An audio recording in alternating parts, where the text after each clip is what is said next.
ultimate Strongman fans around the world. This is now live going out on our YouTube. Are you ready?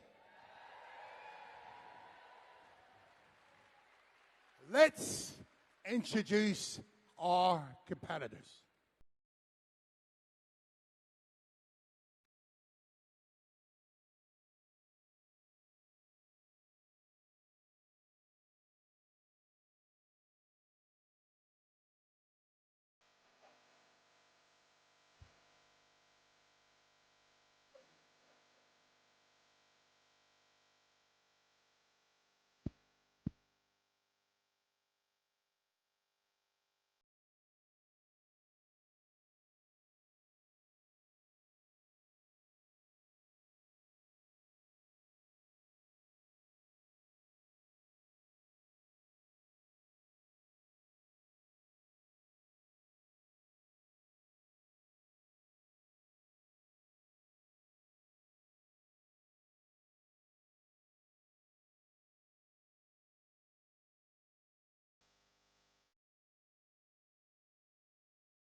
Competitors, stand tall for the man with your arms folded. Arms folded.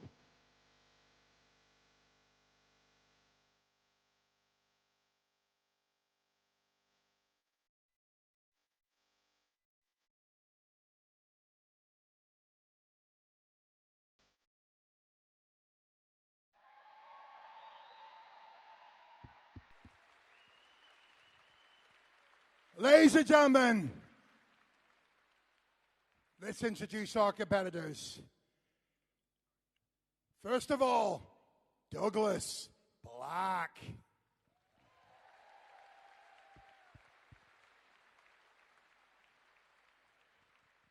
Gavin Bruce.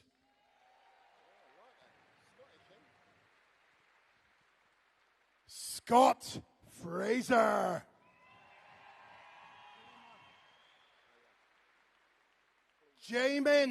Jamie Kleiman.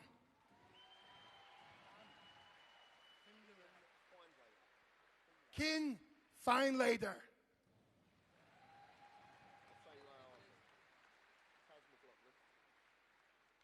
Callum Brody.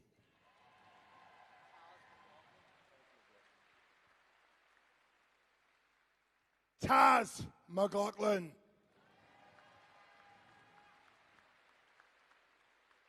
The Braveheart, Scott Millen.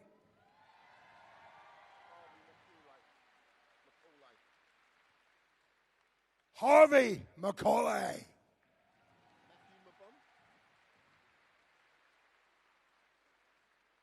Matthew Mabon.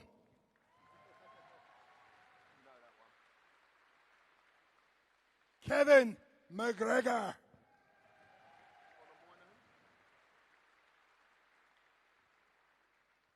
Connor Monaghan.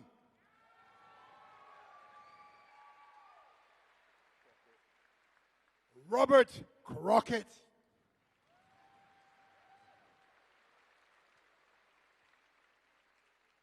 Callum Fraser.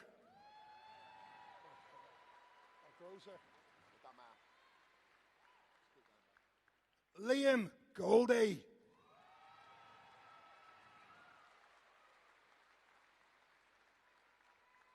And your current Scotland's strongest man and runner-up in this year's UK strongest man. Let's hear it for the Beef, Chris Beetham.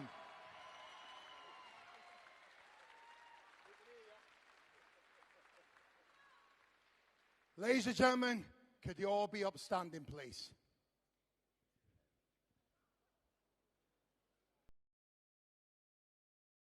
Scottish National Anthem.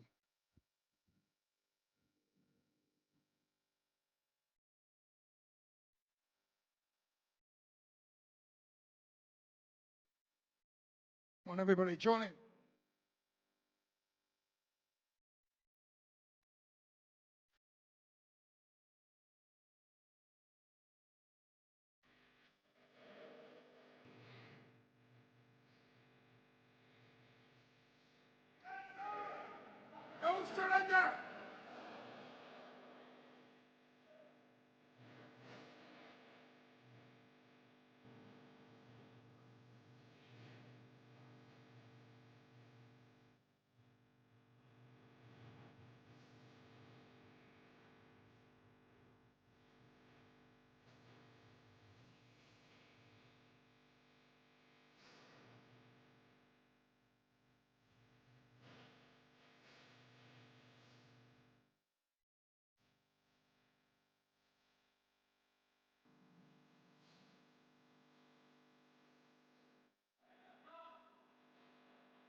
Ladies and gentlemen, your head referee today is former Scotland's strongest man himself, 2 times Andy Kearney.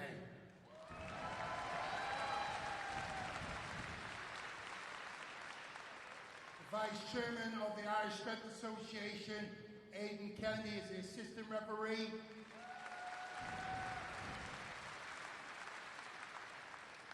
Multiple formal champion Lewis Jack will be assistant referee, along with England's strongest man finalist, the mighty Jonathan Ford. Ladies and gentlemen, this is the Reflex Scotland's Strongest Man 2025 for the company's Silver Strength Trophy. Let's lift the house. Are you ready? Well, let's get underway as the head referee walks the competitors out. Well, that's Scotland's Strongest Man introductions done, and it's looking like a very interesting competition today. I'm joined by Jamie Reeves, 1989 World's Strongest Man. Jamie, 16 athletes. It's a pretty big field. Yeah, it is, and we've got a few new faces in here. We've got some seasoned athletes. We've got Scott Mill, and obviously a favourite going in is Chris Beetham. But it's going to be interesting to see if any of these new guys can put a few chinks in their armour. Well, that's the thing. I mean, we've been running this competition for a number of years now, and you do see a lot of new faces, but I've never seen a field where there's so many new faces who've come onto the scene. So it's going to be very interesting to see if it's the old favourites who are going to emerge, at the top of the table, or whether we're going to see some new young blood. But there's some difficult events ahead of them, the Farmers' Walk being the first event. Well, a lot of these events as well, they're pitched really high. I mean, we've got the deadlift at 300 kilograms, we've got the Farmers' Walk at 125 kilos each implement. That's over 50 metres. That's a feat in itself just to complete that course. So these guys coming in, I just hope they've done the background training, because if not, they're going to find themselves in very deep water here. So for the new guys coming in, how are they going to be feeling? It's a big arena, which I think is going to get the nerves going a little bit more than they might normally be. So what's going to be going through their minds as they sort of get ready to come out, which the first event will be starting very shortly? Well, they've obviously trained. Whether they've trained on these kind of implements at these kind of weights, I don't know. That we're going to find that out very shortly. But I would imagine they'll be nervous as well coming into an arena like this and an event of such magnitude. So them nerves can play a part. They can start making a few mistakes, and that's the last thing that you want at the first event, is to make some mistakes, drop a few points, and it can nosedive very, very quickly from there. So what I would expect them to do is to come out, make a nice solid start, a good performance, get a few points on board, and grow from there. The same thing is, though, at the other end of the spectrum, for your seasoned athletes like Chris Beetham, Scott Mill, are they going a little bit beyond? They've been injured, they've had a lot of competitions, have they just gone off the boil a little bit? And really, are their scalps there for taking? Well, we saw, we were talking about the Farmers' Walk at the UK's Strongest Man, and you were saying, technique is so important, is, how they get it, the balance of the implement and everything like that. So there's going to be a lot going through their mind, ahead of this. It's not just pick it up and run. There's a lot more to this event than meets the eye, right? Yeah, a lot of technique and a lot of practice as well. We were speaking earlier on about giving advice out for the beginners for Farmers' Walk, and for me, if you were a beginner, ought to be looking at 100 metres minimum and cut back from there, but get a pair of dumbbells that you can start, that you can get 100 metres. And it'll be interesting, as I said, with these guys, because these are heavy implements, and we know from the UK Strongest Man, when they turn, the implement can carry momentum and it can swing, which is awkward for the grip, and they start to lose the rhythm. And it's all about making that transition on that turn very, very smoothly and getting back to the finish line as quick as possible. Great. Well, the first athletes are in place. We've got Douglas Black in lane 1 up against Gavin Bruce. So both debutants here at Scotland's Strongest Man. So let's see how these guys get on. So guys, stand tall, please. In lane 1, Douglas Black.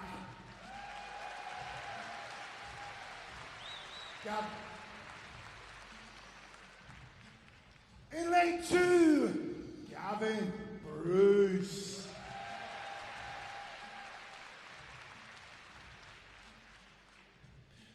Strongman ready. Referee, take it away. Well, first impressions, Jamie. Both guys looked fairly relaxed in the introductions there. Yeah, they look confident. It'll be interesting to see the start. We like to see the implements tilted a little bit forward so you can get that momentum down the course. But this looks like a solid start for both athletes. They do indeed. Not much separating them at the moment, about a metre or so, and it's Gavin Bruce who's just got the marginal lead, but I guess it's all going to be down to this turn, Jamie. It is. It's got to be a controlled turn. You can see how easy he's taking it. Now he's got implements pointing at the finish line. It's just a mad dash. Oh, and he's gone. He has, and that gives it wide open to Douglas Black, who's just got to dig in now and make it to the end of the course, which it looks like he's going to do. He's starting to slow down. He's just got to get to the end. Record a time. No! We said this course is a killer. We said the weight of the implements coupled with the distance, it's going to find some chinks in their armour, and it certainly did on both of these guys. Oh, he'll be so disappointed at that. It looked like he had it, but I don't know what happened there, whether you get overexcited or whether just the weight just gets too much for you.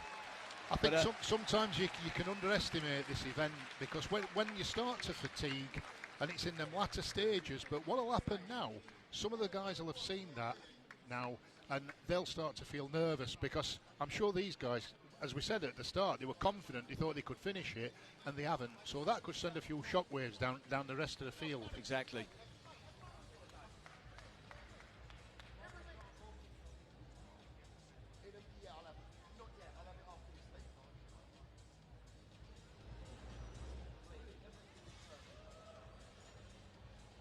I mean, these are, it's two guys to carry these implements. I was just going to say. Just see the weight. I mean, we're looking at 125 kilograms. That's 19 stones. Give him some encouragement. And this guy's got hold of it with two hands. He's trying to lead it. The other guys have got ropes around it. You can see how difficult it is. It is, and actually the crowd roaring their approval. I think it just makes them, when they see two guys lifting an instrument like that, I should say, it just shows how heavy it is. Yeah.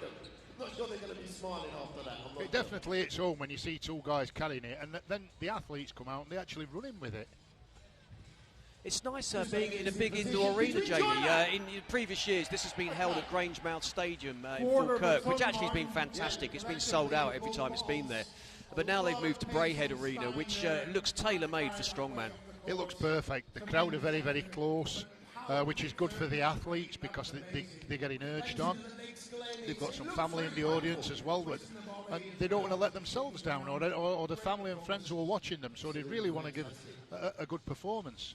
I was talking to the athletes backstage earlier, and actually you could see how excited they were that Scotland's Strongest Man has moved up yet another level, and coming to a big indoor arena like Braehead, which has held boxing events, martial arts, things like that, also of course known for ice hockey. So yeah, it's a welcome upgrade, and just shows how healthy the strongman scene is in Scotland.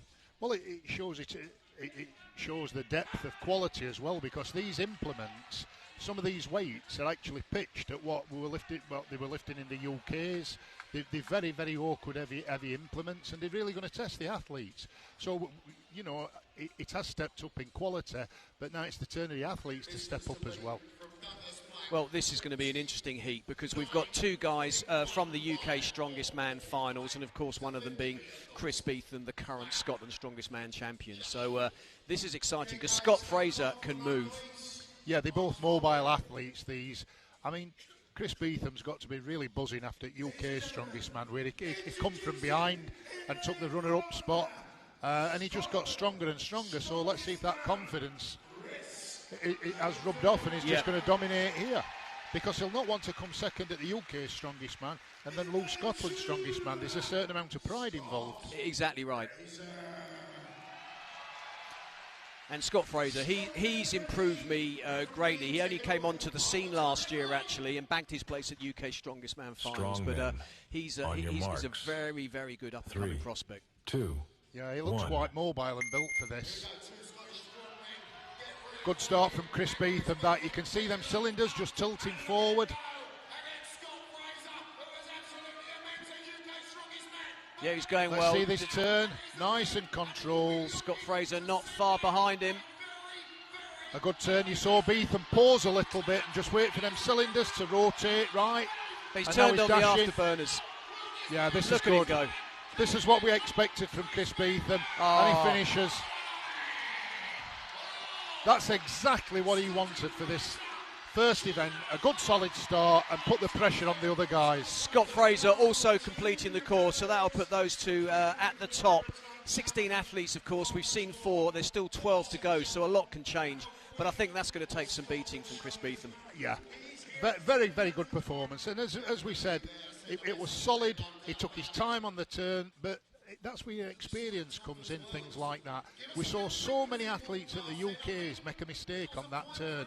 And Beetham looked quite slow, and it looked like he was going to get caught up, but he didn't. He positioned himself. He got the cylinders pointing straight. He didn't let them over-rotate, and he dashed for that finish line, and that's a good time. That's going to want some beating. It is.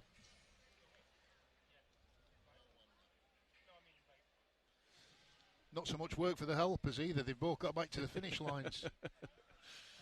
Well, we're just waiting for the official score to time to come through for Chris Beetham, but that'll be the marker to beat. That also puts pressure on the athletes as well, because now they've seen 2 guys finish. So they know that if they want to get into the points, they've got to finish now. Yeah, for Chris Beetham, I think it's a great settler, isn't it? It's like he's come out, it's like, right, I know I've got it today, and I think you can sort of have that little bit of confidence now moving forward for the next few events. The last thing you want is a disaster on your first event. Yeah, it just sets him up, because he knows he's got. We saw how strong he was on the log press, so he knows he's got some events to come, good events to come. What he doesn't want to do is make a few mistakes, lose a few points, because in a field like this, if you give a few points away, because there's so many athletes, you're giving a lot of points away, which you don't want to do.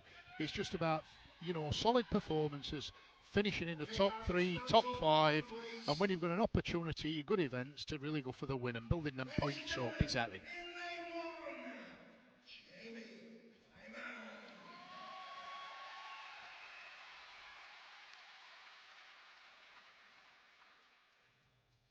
And in lane 2,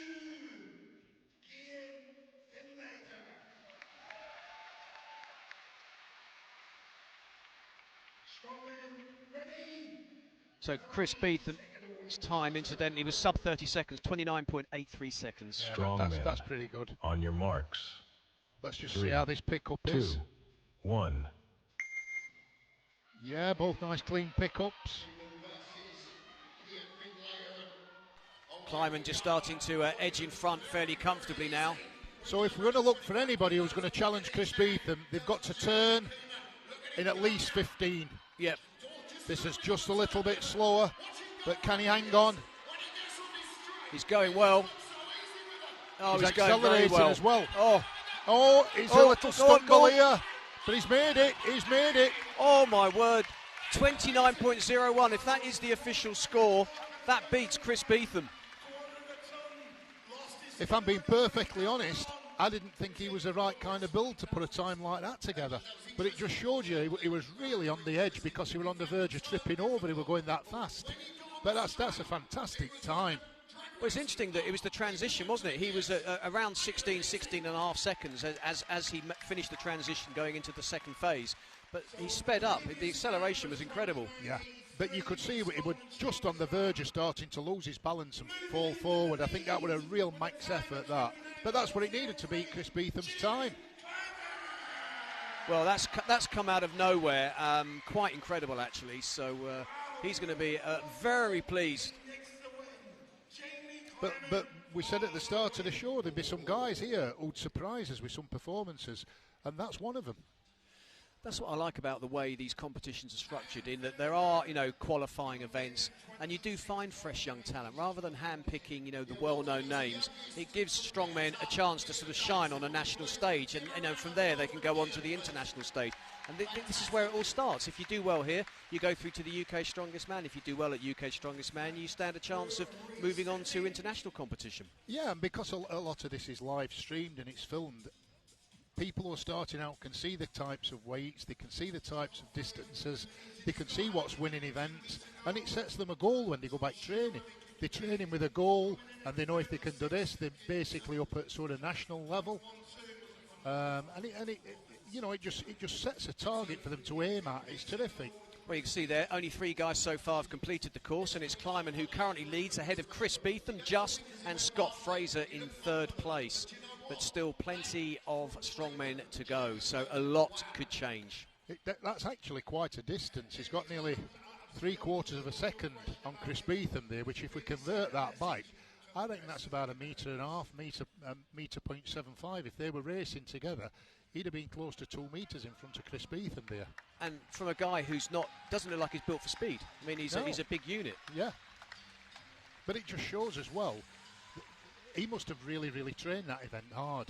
Because, as I said before, that build coming in new, that had all the elements to trip him up. But instead, he's turned it in his favour. Yeah. And he's right up there in the points now, leading. So 3 heats out of 8 heats done. This, the 4th heat. Callum Crozier.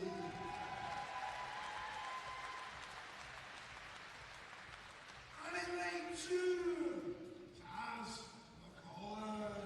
So, another thing what's a pretty good advantage here at Farmers Walk, if a guy is quite stocky with short arms, it allows him to get them cylinders quite high away from his knees and lets his feet, and he lets his legs move. Yes. 3, 2, 1. So Callum Brodie on the left, Taz McLaughlin on the right, and McLaughlin really miles in front already, Jamie. A good start from him. Look at the time as he turns. Let's look at this transition turn time. I just don't like how them cylinders are tilting back though. And he's just overshot it a little bit there, but it looks strong. He's starting to accelerate. This again is going to be a very, very fast time. It is. Oh my word. Oh.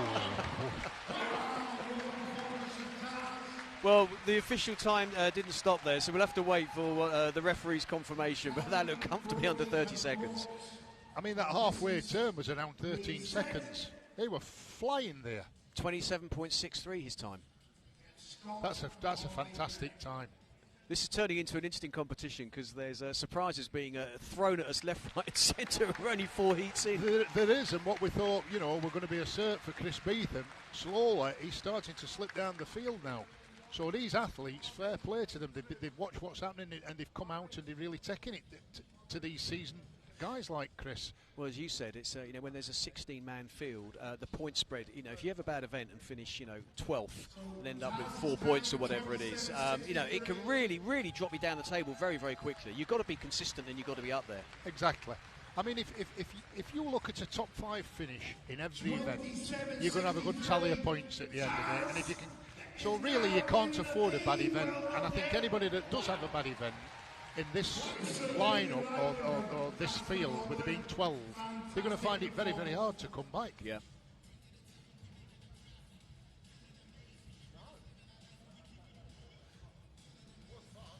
So there's the current standings then. Taz McLaughlin, I was going to say no surprise here, but there was a big surprise, and he is first with 27.63 seconds. Chris Beetham now dropping down to 3rd.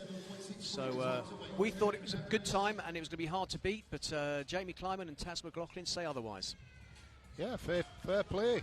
They've come out there, they know what the task was, and they've risen to the challenge. And there's still some good, there's some good guys here. Scott Milne, who you see on screen, he's been there, done it. Always very, very consistent. He'll know what to do here. We've got Callum Crozier to come, and I fancy him in this event as well. Yeah, I mean, Scott Milne's had a few injuries, a few upsets in previous competitions that I've commentated on, but he looks quite fired up for this. Showing his experience there, he's making sure the cylinders are perfectly apart for when he picks them up. Yep. And he's got the best beard in Strongman. Oh, definitely. No question about that. Yep, he definitely looks up for this. He does. Big crowd favourite and a great man all round. And for Harvey McCauley, well, first time here at Scotland's Strongest Man, so let's see what he can do. Strongmen, on your marks. 3, 2, 1. Bit of a slow pick up there. Scott Mills on his way. I think Scott had a problem here at UK's Strongest Man, if I remember rightly, where he dropped them, lost control. So let's see what happens. And really, he's got to get that out of his mind. The time is down, though. He's not going to threaten the top there, but the most important thing is that he finishes, Jamie, to make sure that he is positioned towards the top of the table. He's lost control. He's lost it. He's down. Oh, that's a disaster for Scott. He knows he's made a mistake there. But he's done it again. I mean, it's he'll be devastated at that. It looked like he was almost trying to speed up too much. I don't know. What was your take on that? I think sometimes if you know you've dropped these before, if you know you've dropped them, and let's for instance say it's about 35 metres, 36 metres, you know that's your Achilles heel, and you've got to get through that. And everybody's going to start to feel pain at some point and try to accelerate it. And really, to me, it looked like his grip gave way. It looks like his grip's good for that amount of time. Yep. And that's his weakest link, because if you've not got the grip, you're not going to finish the course. Exactly. So not the start he was looking for by any stretch of the imagination. But as you said, he has been plagued by injuries, Scott. He's been around a long time. I think he first came onto the scene in 2018. And I didn't know this, but I found this out this year. He's a former Muay Thai, if I'm pronouncing that right, champion. He's a very, very good martial artist. Yeah, you tend to find a lot of the strongmen. They've all come from another sport. I mean, some of the top guys now, like Mitchell Hooper, he was a marathon runner. Yeah, which is hard to imagine. I mean, Paddy Haynes, marathon runner. Yeah, and from that marathon running, they've got that athleticism, they've got that core strength, and for events like Farmers Walk, it's terrific. Do you think strongman is changing as a sport? Is it starting to favour more athletic competitors rather than the big, huge guys that we've seen in the past, or is it really down to what events are put in front of them? I think it's what events are put in front of them. We just had a debate we were speaking, and somebody said, "Who do you think are the 3 strongest men in the world right now?" And and I'm talking strongman, not just in static lifting, but you'd have to chuck Tom Stoltman. You'd have to chuck Thor Bjornsson in there as well, and Mitchell Hooper. And given any set of events, any one of them could come out on top, because they've all got different strengths, different weaknesses. So it's good enough in world terms in strongman, because nobody can say that this guy's going to dominate, this guy's going to dominate. I know Mitchell Hooper had a long swing dominance in competitions, but he started to come unstuck a little bit, and other people are coming back. We see Thor Bjornsson, although he doesn't compete at World's Strongest Man, but he's winning some events. He's just pulled a 505 deadlift, so it's not as if he's going backwards. Now, I'm hearing good things about Matthew Mabon, so it's going to be interesting to see how he performs here. He's been training with some of the more experienced competitors.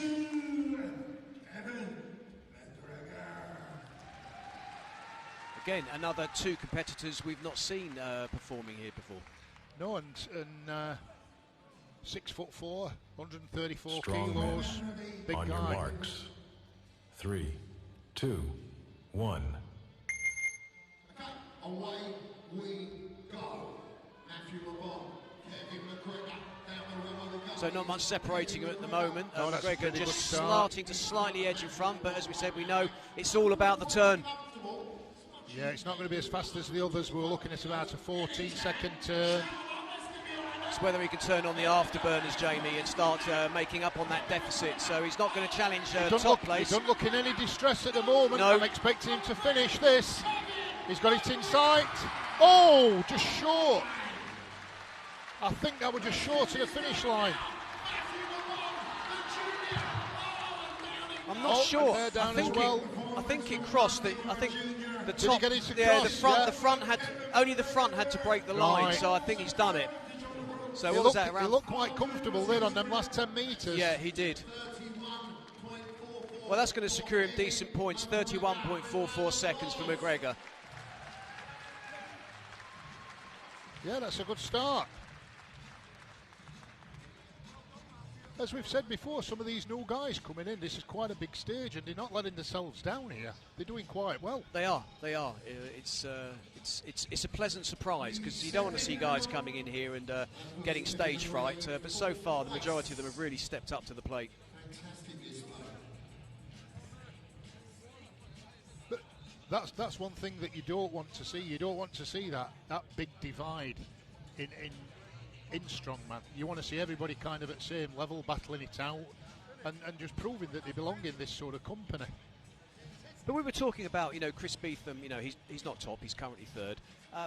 But that's probably not going to phase him because of the 16-man field, because he knows he's going to be so consistent through the events. It's all about consistency, winning strongman competitions, we know that. So I'd imagine he's not overly bothered at the moment that he's not top. I think he's got some good events to come. He knows he's pretty good with the log. Yep. His pressing's good, and we saw him at UK Strongest Man on the loading. He loaded all 5 implements, so he knows he's got that in the tank if he needs it.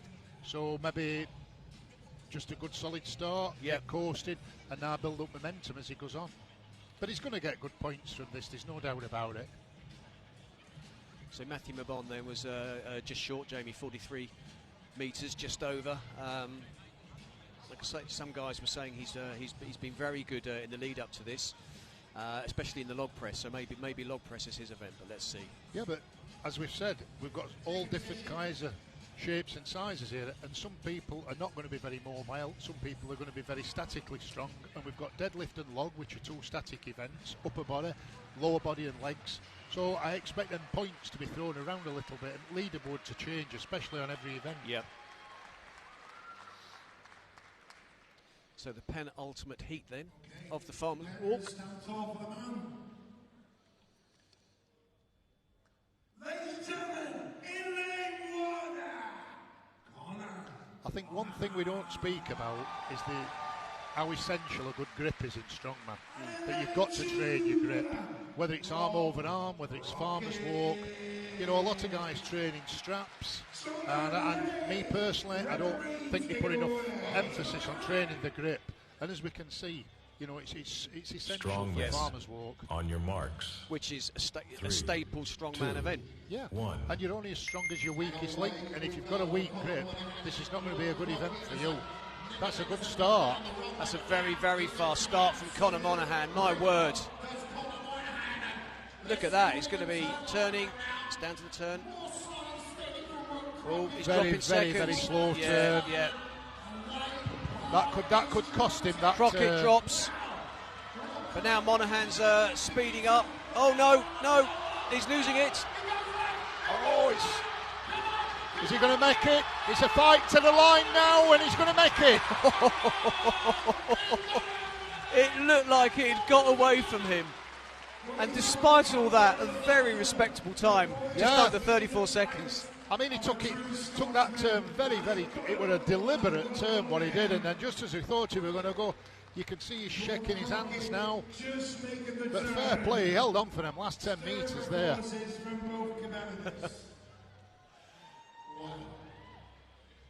Yeah, good performance of Conor Monaghan, 33.99 seconds the official time.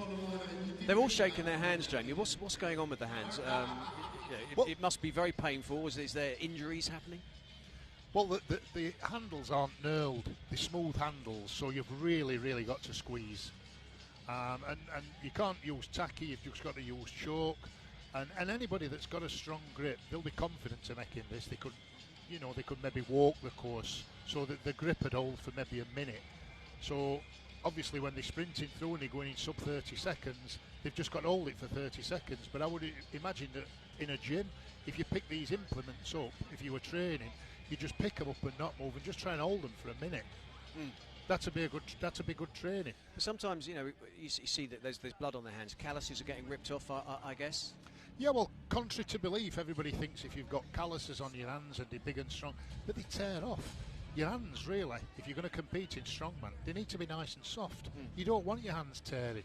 So maybe, when you have trained a lot of grip in the gym, put some moisturiser on your hands, look after your skin. Yes. It's no good coming into a competition and first event, I mean, we've seen it at World's Strongest Man, where people have took calluses off on the first event and it's killed the event for them. Yep. They've not done anything. So, as you know, that's the weakest link. So put some moisturiser on your hands. Look after it. If you've got any calluses, take them down with a pumice stone. Yep. Use some moisturiser. Just look after everything. Well, final heat of the Farmers Walk then, and Jamie, this is going to be interesting because we've got Callum Crozier, former podium athlete at UK Strongest Man. He's back after injury. We didn't see him competing last year, up against Liam Goldie, who was at UK Strongest Man this year. Yeah, Callum looks like he's put a little bit of timber on as well here. If I was a betting man, I'd be putting a bit of money on Callum Crozier to be right at the top of the table here, if not first, the top three. But let's see.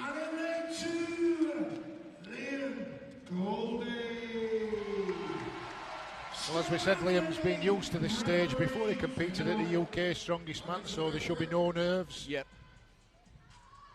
Should just be tuned in now and ready to go down this course. 3, 2, 1. Two good starts there. Stride for stride here. Crozier just starting to... Oh, well, is he? Is Goldie coming back? Not much separating them as they turn. The time looks respectable. Very Crozier's fast, very made fast the turn. turn. Yeah, under 15 seconds. Just got to keep Crozier's control. coming down now. It's hurting him, but Callum Crozier keeps going. This is going to be a good time. Oh! Yep, you got them over. 27.92. Great time. A good time for Liam as well. It He was. finished the course. Yep, no surprises there. And these are two athletes who could well be on the podium at the end of today. Well, we were speaking before about Chris Beetham, Callum, Liam, all these guys, and they've all done well. They're all in the top end of the Farmers Walk, so they're all going to carry good points in. And more importantly now, it sets up the next event because they can watch people. They've got the luxury of sitting back because, as everybody knows, in Strongman we'll go in reverse order now. So the winner of the Farmers Walk will go last in the next event. So they can sit back, maybe start to use a bit of strategy, what they're going to do, who they need to beat.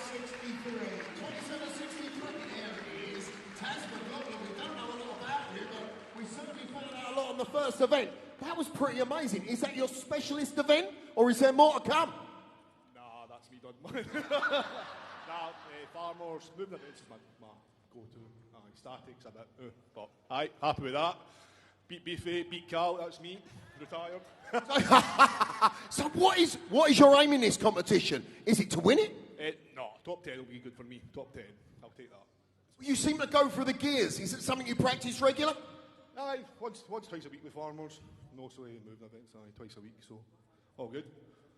We're looking forward to seeing a lot more of you, ladies and gentlemen. Taz McLaughlin! Wow. Well, So, ladies and gentlemen, Jamie. He almost seemed surprised at that. appreciate. I think he was. We have to reset. It was a good So the win. time now is It wasn't just a few 13:42. tenths of a second. It Let's was see you actually a back very at good win. 5-2 in just 12 minutes' time as we could move on to the log lift for reps. Go for a pee and a cup of tea. Check out our stands in the hall. And we will see you back in 12 minutes' time. Thank you very much. Music, please. So Jamie and I will take a break shortly. But there's the bottom end of the table.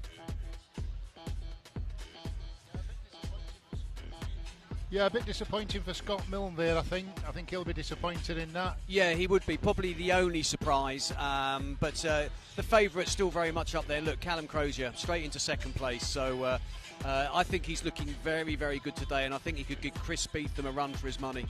Yeah, I don't think anybody's lost any ground there. They've not lost any points, really. And the guys who we expected to be up there are there or within touching distance. Yeah.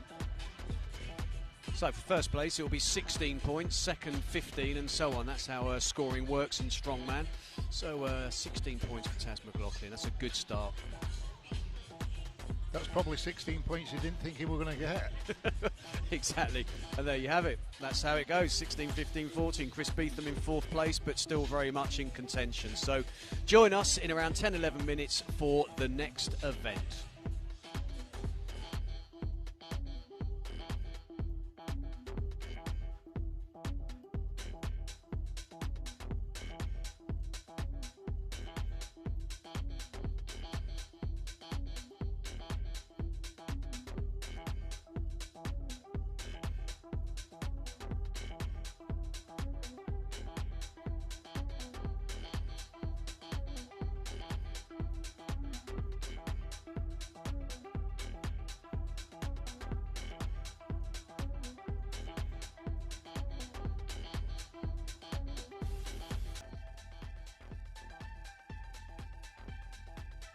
Play it!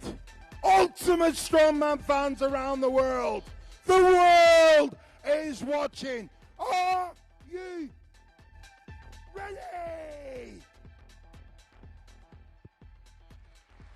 For our Reject Weakness Log Lift event. Introducing our competitors. How you come, guys? So, welcome back to Scotland's Strongest Man 2025, and we're on to the second discipline of the day out of 5. It's the Reject Weakness Log Press. What's this all about, Jamie? Well, they've got to press it and lock it out above the head as many times as possible. I think they're allowed to put it down onto the podiums again and lift it back up. They've got to wait for the referee's signal, and it's most reps in 75 seconds. And the weight of the log is 125 kilograms, which in old money is 19 stone. But it's quite low as well, so they've got to sit into a deep squat to initially clean it up. So I would imagine the best way of attempting this is to get it onto the shoulders, get as many reps as you can, put it down, have a breather, and utilise all that 75 seconds. So first two guys out, Rob Crockett, who we've just seen, and Cian Findlater. So they are bottom of the table, as you said. If you are lowest on points, then you're out first, and the winner of the previous heat will be out in the last pairing. Yeah, this is all about upper body strength as well, obviously you've got to have stability in your core to stabilise so you can press. But look for guys who've got big upper bodies to be good at this. We know Chris Beetham's good at this. I would imagine Callum Crozier is going to be very good at this. But let's see what these guys can get up to start with. That's a nice press.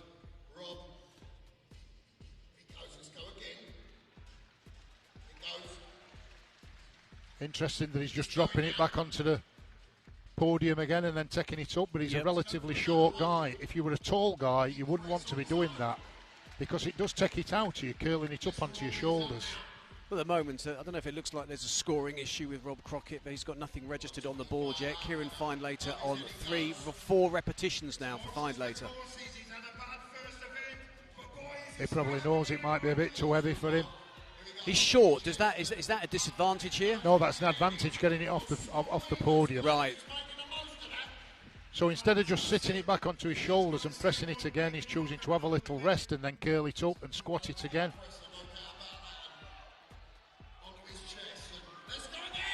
Is he going to make that one? Yep, yes, he does. Presses it out. Yep, he does. This is the disadvantage of coming out first because you've got to go gung-ho. You've got to get as many reps as you can. There can't be no strategy in this for him. And he's ticking down now and there's going to be no more reps. That's it. Well, it was 6 for Findlater. Unfortunately, the official scoring not registering on Rob Crockett, so we'll wait for his official tally there. But he's smiling. I think he enjoyed it enough. Yeah, they were pretty good presses then. They looked solid. He locked them out. Is 125 a big weight for this, or not really? It's not. It's a big weight for reps, but it's like we said for beginners or people starting out. Take a weight that you can comfortably press for about 75 to 90 seconds. Yep. Something comfortable and build that stamina up. Yep. Build that endurance up. So and then just increase the weights. Yeah. So my apologies. Obviously, it was Rob Crockett who got 6 reps. The scoring was the wrong way round. So he currently first place after the first heat. As I said, the bottom end of the field now, they can't all bite. They've really got to go for this. If they really want to get into top end of the, let's say a top 5 finish. I think this event we're going to be looking at double figures. Whoever wins this is going to be looking at double figures for sure. But we've only had one event, so even if you are, down the bottom of the table, if you come out and smash this and win it and suddenly earn yourself 16 points, you could be, right back in the mix to a degree. You're back in again. Yeah. But you're forcing people down again as well. And to be honest, if I were looking at this, if I were coaching an athlete or I were working a strategy out for this, if you can get one lift every 7.5 seconds, that's 10. Right. If you're going to keep it at your shoulders, get 2 presses and come back down, potentially you've got a chance of getting 2 reps every 10 seconds. So you could be looking at 10, maybe 12. Yep. I would imagine somebody really strong in upper body, they could pick this up. We're looking at 14 to 16. Marks. But I expect double figures somewhere. Okay. 1. So Callum Brodie up against Gavin Bruce.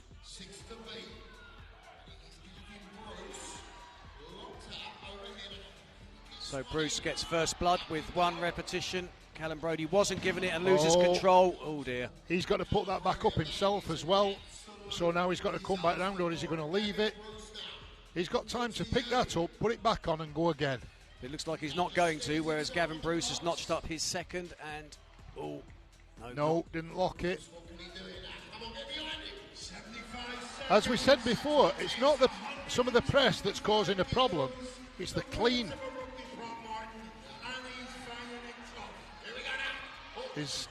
Once again. Just looks like he's leaning back a bit and losing balance as he tries to push it up. It's having that core strength, it's having the hips and back to stabilise it so he can press it. As he's starting to press, his body's starting to twist and turn, and it's just a lack of core stability. You can see it again, he's trying to rush it through, his body's just not strong enough. Well, he notches up 2, so he's going to avoid 0 points. It remains to be seen whether he's going to end up after that effort. But for Callum Brodie, I mean, he lost control and he didn't even make an attempt to get it back on.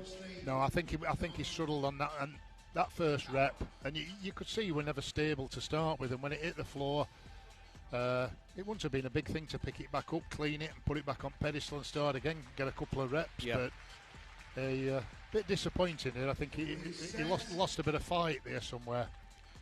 It's a big weight. It's worth stressing. I mean, I pop down to the gym. I'm not a strong man, but you see a guy in a normal gym who can deadlift 120, 150 kilos. That's quite a big weight.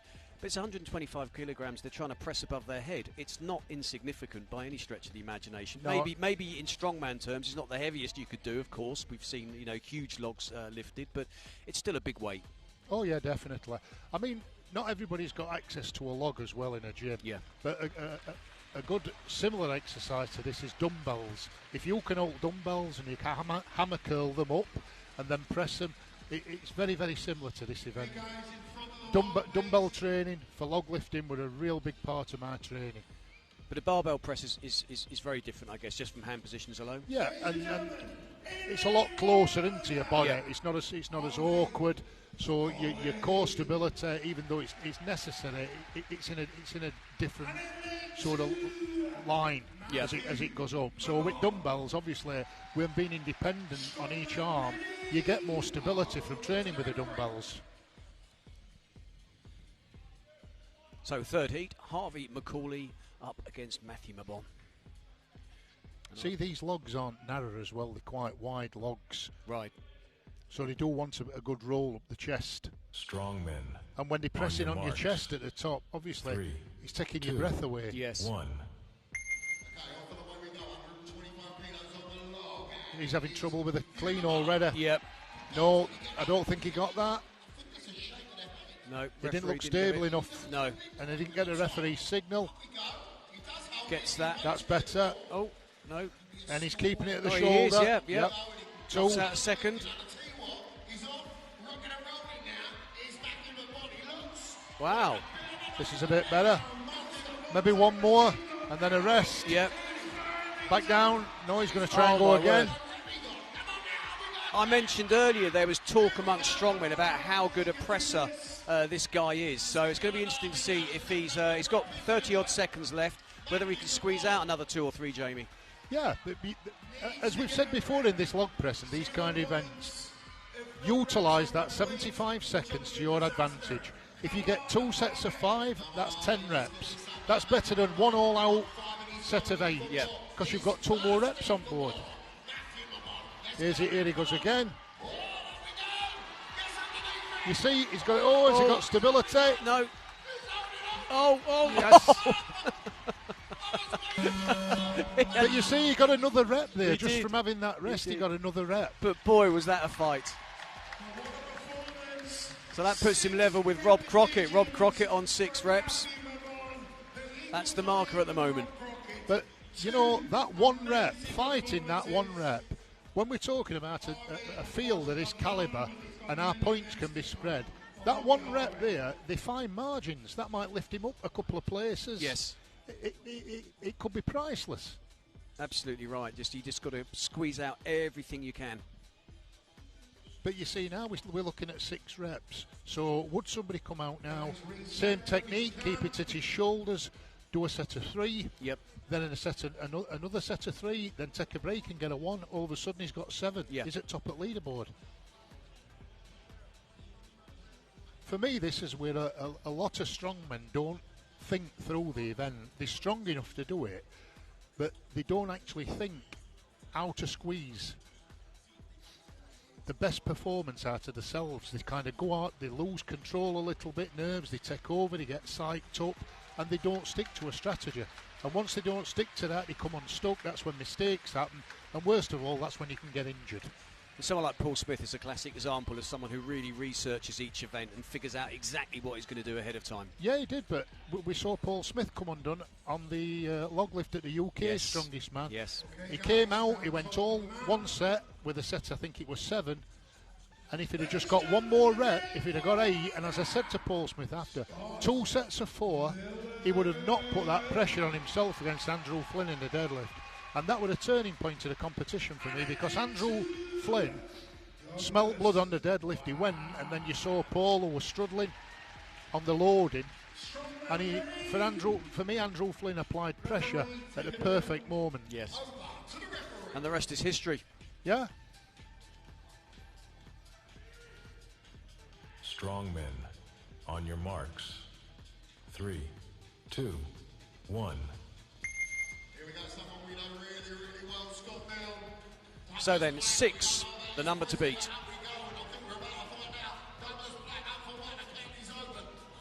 Get that head through, Scott. Nice.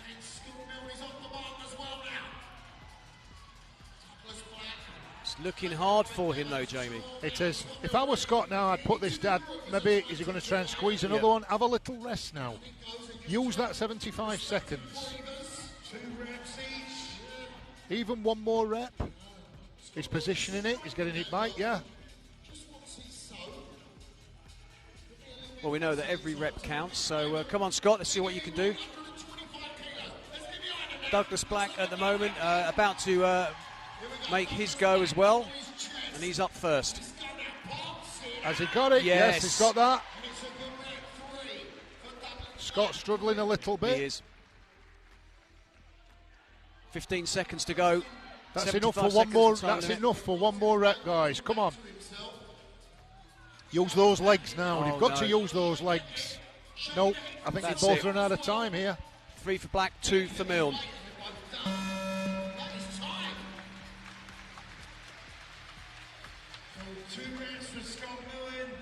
Well, it's tough on Scott. I was talking to you earlier, Jamie. He's been such a good competitor over the years. You know, he's known as the Eliminator Man because he often found himself in eliminators, but his fighting spirit was such that up until this year he'd never been beaten in one. And it's, you know, maybe he's been doing the sport a long time. It's looking tough.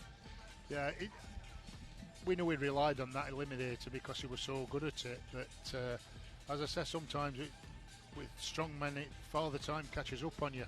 A few injuries. You've still not got that same confidence, and even worse, when you have had injuries, it affects your training in the gym. Yeah. Because obviously it's at the back of your mind, what's happened, is it going to happen again? Am I falling to pieces a little bit? We've just had this conversation with Lewis Jack, who's tore his Achilles tendon, and Lewis says, up until that point, he thought he was invincible. He says, I didn't think, I used to think, no, nothing will happen to me, I'm this, I'm that, and he says, now I'm starting to feel vulnerable. I'm going in gym, I'm doing some bench pressing, I'm thinking, oh, what if I tear my pec? What if I tear my shoulder? So, you know, psychologically, it's got to have an effect on people. The mental game is so important, and, you know, confidence, it's important in every sport, actually. If you haven't got the confidence, you see it in football players. If confidence goes, then their game just gets shot to bits. They've got the talent, but it's up in the head, isn't it? They always say, you know, sport can be, you know, 80% mind. Well, I often liken a strongman getting injured as a boxer getting knocked out. You know it's there at the back of your mind, and it can play. It can have a negative effect. Okay, guys, stand tall for the run. So Scott Fraser wearing sunglasses, Jamie. Is that something to do with the lights up above? Possibly, but we saw him really struggle with this at the UK Strongest Man. Has he gone away and done a bit of training? Is he ready for this, or is it... listen, he's brilliant at moving events, and I think he'll be the first to admit that something like this is probably his Achilles heels, in particular pressing. But at UK's he never even tried. I'd like to see him really try this and just have a go at it. Strongman. Yes. On your marks. 3, 2. So Scott Fraser there 1. on your screen, up against Conor Monaghan. Well, Go on, Scott. come on, Go lock on, it go out. on. Head through. No. He's trying. This is what we like to see. Monaghan gets his second, looked reasonably comfortable there. He's struggling with the clean. He's got to go underneath it and use his legs. He's got to get down. So it's not just an arm movement. He's got to use his legs. Yep. The press is relatively easy. He's struggling to clean it. Come on, lock it. Oh!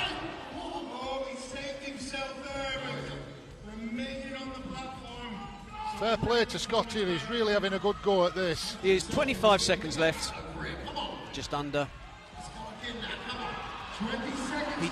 Scott Fraser definitely wants to get one on the board, just to avoid those 0 points, Jamie. It's very, very difficult. When you've failed it twice, to go a third time when you're fatigued.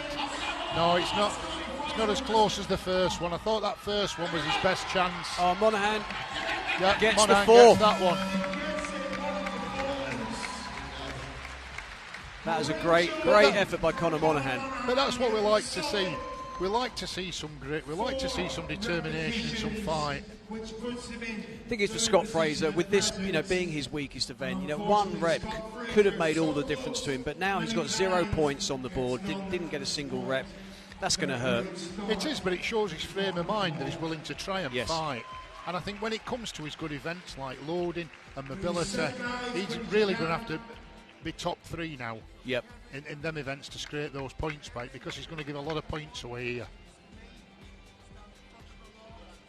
We saw it with Paddy Haynes at England's strongest man, pressing again, not his strength, and he dropped right down the table, but won every other event and ended up at second or third or whatever it was. But if it wasn't for that one event.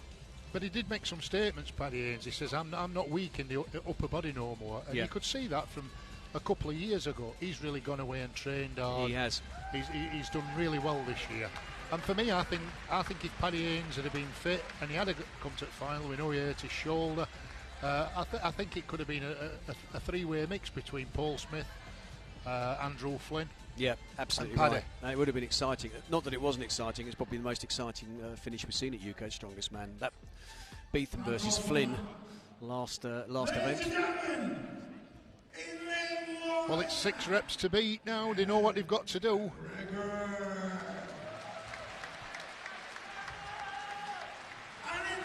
Maybe 2 sets of 3. Let that clock run down and just get a single.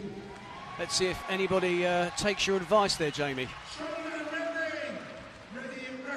Liam Goldie, be interesting to see what he does here. I think he's coming into this competition very confident. I think just being, at the UK Strongest Man finals alone is going to give you a degree of confidence and maybe a slight air of superiority, dare I say it. He must be feeling, a slightly different level to the new guys. Yeah, it is its confidence as well. Yeah. And everybody starts off somewhere. We've seen Tom Stoltman come through this. We've seen Eddie Hall come through this. They didn't start off at 400 and 500 kilogram deadlifts. They had to start somewhere. Interestingly, Liam Goldie failed that first effort. Kevin McGregor really struggling. They seem to. Has he got it? He's got a lock. No, he's not giving it. He might get one. Just got to set himself. The thing is, when you fail that first rep like that and you put everything into it, it's a mountain to climb next time. Doubt must set in as well. Your head must start going. And it's the clean that's taking it out of them. He's got it. Yes. Yeah. He needed that. 14 seconds left. Well, he made me eat my words then, because I didn't think he was going to get it, but he's come through there. Well, he was getting done, so close, but I'm pleased for him. But sometimes it's just about finding that line. Once they find that line and that drive and they get it. Yes. Kevin didn't manage any, but he's got 3 more events to go. And like I say, it's horses for courses, because leading at the minute with last place in the first event is Rob Crockett with 6 reps. Well, it's going to be interesting because we've got 2 heats left, and obviously we've got the big guns coming out now, Jamie. So yeah, it'll be interesting to see what strategy they take here, whether they're going to go all out, one big effort, maybe get as many reps as they can, or split it. Well, they might not need the double figures. You know, you were talking about they might be capable of it, but the question is, will they need to do it? Well, I think Chris Beetham will want to win this event. Yeah. So I would expect him to use that 75 seconds and get as many reps as he can, because he knows Callum's got to come again after it. Yes. And I think, as we've said about these small margins, you know, they want to win title of Scotland's strongest man. They want the title of Scotland's strongest man, and it could boil down to 1 rep, 1 second, or 1 deadlift, anything. So they'll want to squeeze as much out of this as they can. And we know that Beetham and Callum, this is a very good event for both of them. Yes.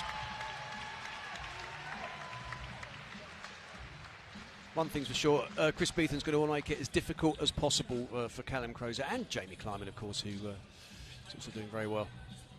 Taz McLaughlin, I should say. Okay, guys, stand tall for the man. See, both guys have got big upper bodies. You'd expect them to make light work of this Yes. log. Very big deltoids, both guys. Chris Beetham choosing not to put any elbow wraps on. Why would that be? Is that a mistake, or is that just a personal preference? I think it's a personal preference. He probably feels like he can lock out a lot better. Referee can see his elbows lock a bit. Sometimes when you've got elbow wraps on, it looks like your arm's potentially bent, and a referee might say, you know, it's not locked enough for me. There's no question about that with Chris Beetham, because you can actually see the elbow locking. Yeah. Strongmen, on your mark. So, expect some big numbers in this heat. 2, 1. Nice clean for both guys. Beetham looking extremely comfortable, Jamie. Yeah, look how he's using his legs as well. He's coming down, he's using his legs to drive. Kleiman also looking extremely good. Yep. Oh, look at this. Oh, he's looking a bit unstable. Right, taking it. That's 7 reps. 7 reps, puts him in the lead. And he's still got 45 seconds left. So he's looking up at the screen, looking up at the time, and the wise thing, take your time. Jamie Kleiman just looks, as he gassed out, gets that one, 5. 30 seconds remaining. Go on. Yep. That gives him second place. Joint second. Now Chris Beetham's got to go to the death here. Yes. Let's see if we can get a few more reps. Oh, that didn't look as easy as it should have done. It didn't. And he's put it back down. Is he going to get one more? 10 seconds to go. He's got one more rep. No. No. Oh, Kleiman fighting. He's fighting. He gets... Oh, I think... Didn't get it down before the beat. Kleiman, so close to getting 7. But that, what a great effort there. I still think Chris Beetham overcooked that first set of 7. Yeah. I think if he'd have just done 5, as I said, put 5, put it down, instead of going to failure nearly on the 7.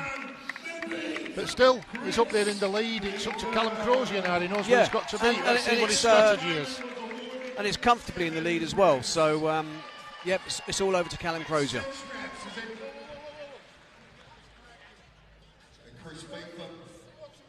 Are we going to see double figures, or is that the closest we're going to come? 9 reps.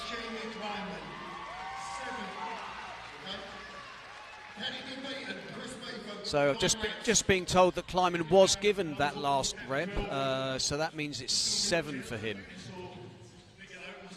That's a respectable score. Well, it is. It puts him in second and means Chris Beetham is the current leader.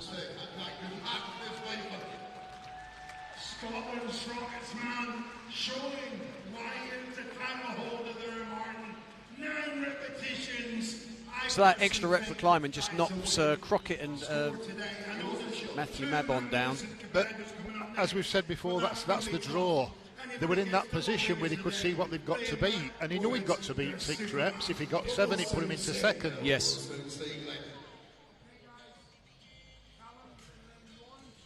That's why it's so important sometimes when you're competing to have an extra pair of eyes that can guide you through things like this and say, look, let's not go for 1 set of 10, let's go for a 5 and a 6 or whatever, let's do this. On Farmer's Walk, let's do this, because you can get over enthusiastic. Yeah. And doing that, you can make mistakes because you don't see the full picture.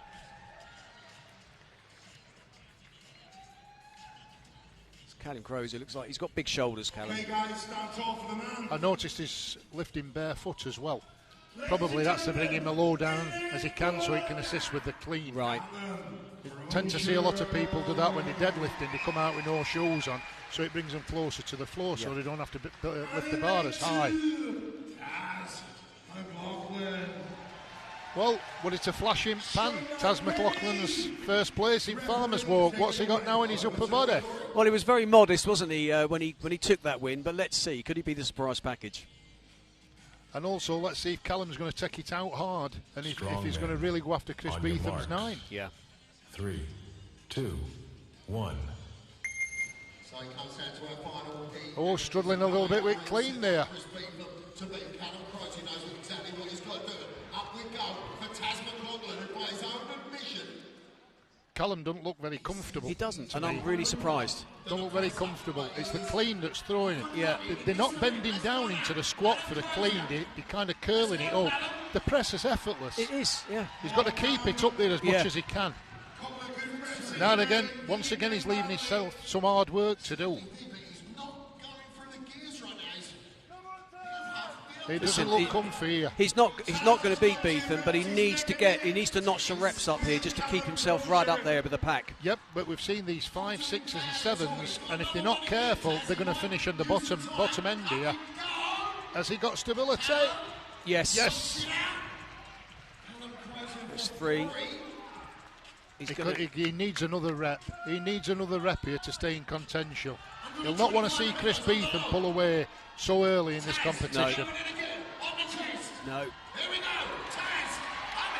Oh, yep, that was a good lift. That's put pressure on Callum now because Taz is on 4. He's going to fall. Oh. Well, I've got to say, I'm really, really surprised at that. The scores on the doors. For me, Callum never looked comfortable on that from the word go. But it's funny because he was the pressing was effortless, as you said, but he just couldn't get it up. But we've seen a few athletes struggle on that actual clean, and they're choosing to hammer curl it round instead of getting under and squatting it and using them big muscles and legs. They just don't seem to be getting stability. Well, Chris Beetham about to be interviewed. Could it be beaten? And the answer was? Absolutely not. Was you surprised by Callum Crozier then? Yeah, I knew historically Callum's weakness had been overhead. He's absolutely phenomenal at everything else. I knew it would come up a lot, but I think the setup has really affected everybody. So I managed to come up with a wee technique myself that allowed me to clean it quite easily. We'll see what happens. That's a massive gain for me now, so that's a big help out for me moving forward. We done an interview for YouTube earlier in the week, and you said you study things and it's small margins and you analyse things. That's obviously something you really have looked at. Yeah, absolutely. And, I think I was probably right with most of the guys, but that's put me in a really strong position moving forward now, so we'll see how the rest of the events go. But after the first event, I was a wee bit starting to question if I was here today, so now I'm in the right place to move forward. Well, we've got the answer. You're definitely here. You're definitely here to win it. Chris Beetham! Ladies and gentlemen, Scotland's strongest man is in the house. 9 repetitions. And now he sets his marker as he leads now on 16 points. Jamie Kleiman on 15. And also on the podium, in joint podium place, the awesome Matthew Mabon. Well done to him. On 13 hours. Well, very delighted Chris Beetham there leads the pack in the log press. 9 repetitions just ahead of Jamie Kleiman, who's doing very well here today. Rob Crockett on 6 reps, Matthew Mabon tying also on 6.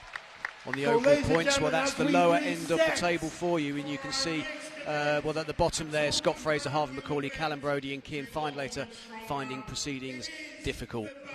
But it's all about this. At the top, Chris Beetham tied first with Jamie Kleiman, Taz McLaughlin on 26, Callum Crozier in fourth. Thoughts, Jamie? I think personally Chris Beetham didn't expect a little bit of daylight to be coming this early between him and Callum. And we just saw it in his interview. You know, he were questioning whether he'd turned up today. Obviously saying he's turned up, but I think now that will give him a lot of incentive now. He knows he's got some good events to come, and I think he's got that wind in his sails now. Yep. So, current champion, showing everybody what it's all about. But Jamie Kleiman, surprise package. It's nice to see. In fact, the top three, there's two names that we've not seen before, so that's good stuff. And a big shout out to Taz McLaughlin. That was a really good lift. Yeah, it was. He's doing really. He's just staying in touch. We didn't. We thought, is he capable of this? But yeah, he's doing really well, and he's staying in touch with He's staying in touch with the leader. Well, that's the second event. Still 3 more events to go. We're going to take a break, so join us in around 10 minutes, and we'll be up for the next event at Scotland's Strongest Man. Ladies and gentlemen, this is the Reflex Nutrition Scotland's Strongest Man for the coveted Cerber Strength Trophy. In our Atlas Endurance event, the Basque Stone Lifting. 100 kilos, 110, 120, 130, and a massive 140 kilos that features in the UK Strongest Man Live this year. Must be done in a 75-second time limit. Each stone will be timed in the series. Bray ultimate strongman fans around the world is watching. Are you ready? Introducing our strongman, take your position. Well, welcome back, and this is the third discipline, the Atlas Endurance Bass Stone Lift. So, we were talking earlier, Jamie, it's a tricky one. It is, because it's not your normal shaped stone, it's more shaped like an egg. The other stones are just spherical, the balls, these are actually a different shape.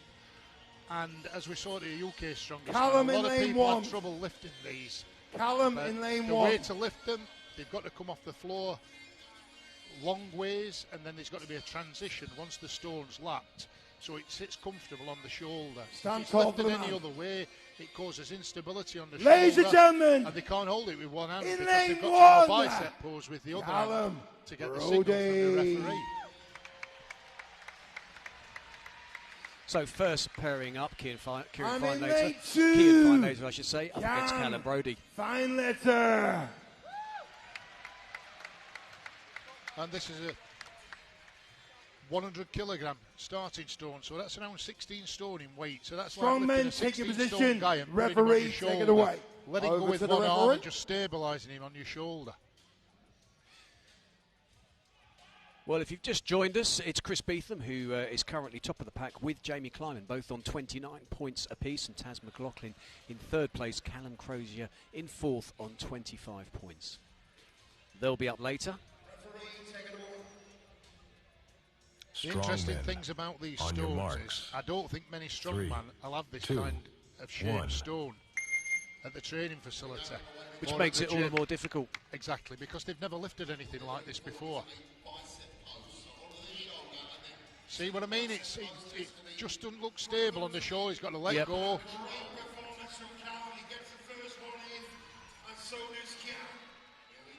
Right, it's interesting that they're not turning it round again.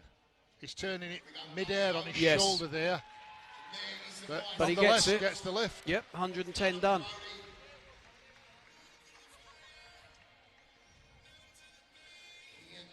So moving on to the third stone, this 120 kilograms. So it's a 10 kilogram, 22 pounds increase in weight. And the stones presumably get bigger as you move along. Yeah, so obviously the diameter, so it's a different pickup. The balance is a little bit different of every stone. He's got it lapped, now he's turning it and lifting it in one movement here. Watch how he lifts and turns. Go on. And then he's got it onto his shoulder, now it's about stability. Yep, good lift. He was giving it. So good performance from Callum Brodie. Running out of time though, unfortunately, but gets to 130 up and sets the marker.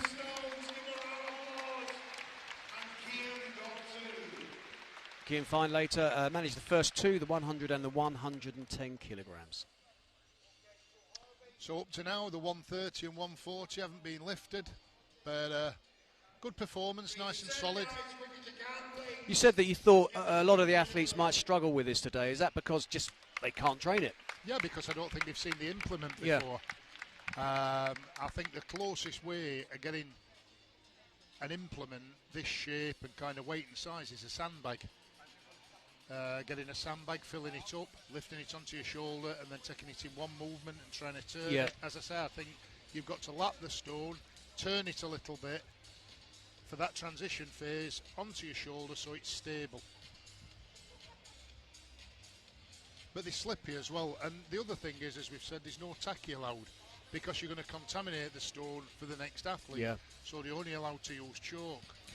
So have you seen this event in other strongman competitions? I mean, it was the first time that it's been used by Ultimate Strongman. That we had it at the UK's. But I've not seen it in many other competitions. I mean, it's a Basque stone lift, so I presume it's got history in the Basque region. Well, funnily enough, when I won the World's Strongest Man, it was in San Sebastian in the Basque region. And one of the events was lifting that were a round spherical stone onto your shoulders as many times as possible, like this, in 75 seconds. Yeah. So it has been around, but I believe the Basque stones are this shape. They also have square stones. They're not just round stones. They have a different variety of stones and techniques, but the one thing that they do with the Basque, they have handles in them where you can put your fingers in and you can turn them and spin them, and some are small, but this is a traditional Basque event. Yeah. Scott Fraser. So Harvey McCauley and Scott Fraser up next. Referee, take it away. Over to the referee. Strong men, on your marks. 3, 2, 1.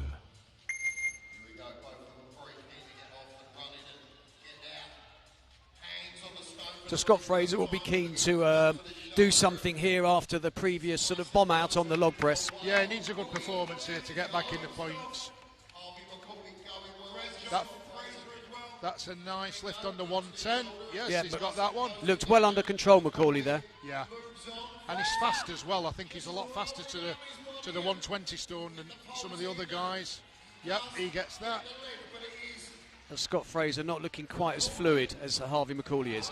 Harvey McCauley moves on to the 130. This, if he gets it, will put him in the lead. And he's got time to lift it as well. He's got 30 seconds left now. Scott looks like he's struggling a little bit on that 120.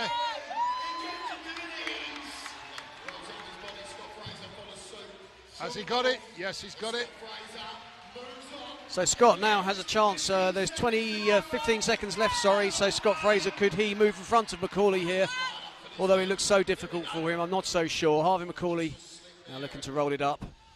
No, running out of time. No, that 130 remains elusive.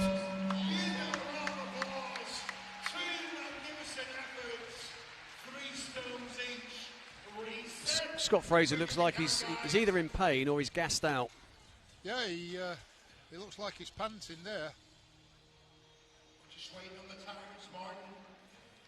The fatigue will actually set in this event the longer you hold the stone. So the more you fight in the stone, the more you're going to tire. You want to get the stone up as quick as possible, get it back down, get a bit of a breather for the next stone. But if you're spending 15, 20 seconds wrestling one stone, that's just going to sap your energy. And when you're getting the stone up, are you able to breathe as you roll it up and it's getting up onto your chest? Does it affect your breathing? Of course it does, because that pressure, I mean, 120 kilos is like 18, 19 stone pushing down on your chest. Yeah. So really, from lapping it onto your lap to get it onto your shoulders, that needs to be as quick as possible going up. The more you hold it there, it's just squeezing all the air out of you. And it's sapping your core strength as well. Your knees are having to support it, your legs are having to support it, and it don't bode well for setting you up for the next stone. Yeah. It's just draining you.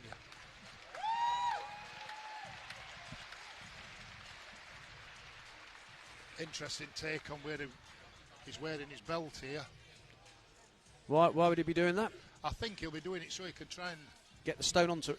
just maybe get stone and just get a little bit of assistance to rest stone on like a little ledge, so he can make that transition up onto his shoulder. Yeah, because the belt's very, very high, isn't it? Yeah. Set very high, just below the chest. That's interesting.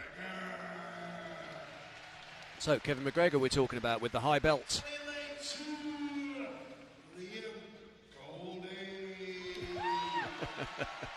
Trying to get the crowd riled up. Strongman ready? Referee, take it away. Over to the referee. Once again, though, we know that on your the marks. strategy now, 3, as we've 2, said, how it pans 1. out, that you get to go last if you win the event. These guys know what the last guys did. So a fast 3 here is really going to move them up the points. And Liam Gold is moving quite quick here. Yeah. So that's maybe what he's after. He's after a fast 3 and then save a bit of energy and see if he can get that number 4. And that looks easy, that second stone for him. Yeah. So if he gets this stone now pretty quick, that puts him straight into the lead. Yep. I tell you what, he's looking very comfortable here, Liam Goldie. And he's got time. Yep. He's got 35 seconds now. That was a nice lift up to on his lap. Up and turn. That looks comfortable as well. He's got 24 seconds left. Can he get this last one to 1/3? I'll tell you what, we shouldn't overlook 140. McGregor here. He's also looking to try and get this 130 up.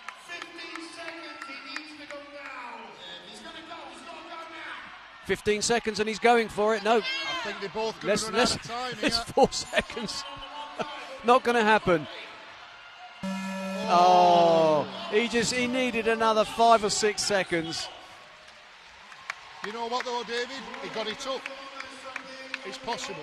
Yeah. In this time, 75 seconds, we know it's possible. Yes. Because he took a lot of time on that last stone there. Do you think that was a mistake? Was he caught out? Possibly. I think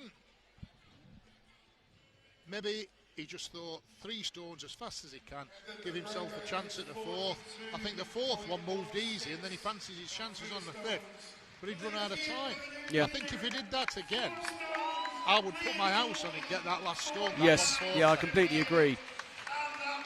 Still, stone fours, that's enough to put Liam Goldie at the top at the moment. His time, 49.78 seconds. So that's what the rest of the athletes will be looking to better.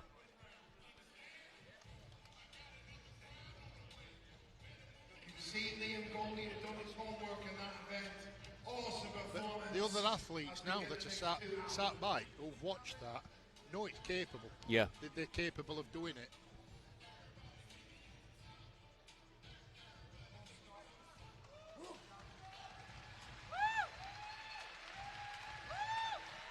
I think that's a good strategy now. 3 stones, very, very quickly. Yes. And then utilise the rest of that time on stone 4 and 5.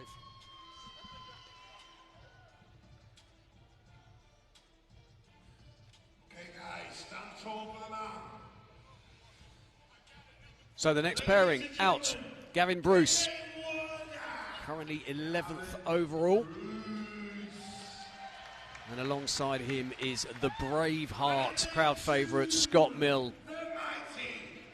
Sitting in 9th, I think Scott would have hoped to have been a bit higher, Jamie, than 9th, but it's not terrible. No, I think this should be a good event for him as well. Well, we know he's great on Atlas stones. I don't know how much help that will be, but he does love the stone, Scott Milne. 3, 2, 1. He's certainly got the levers to get around. He's got nice long arms.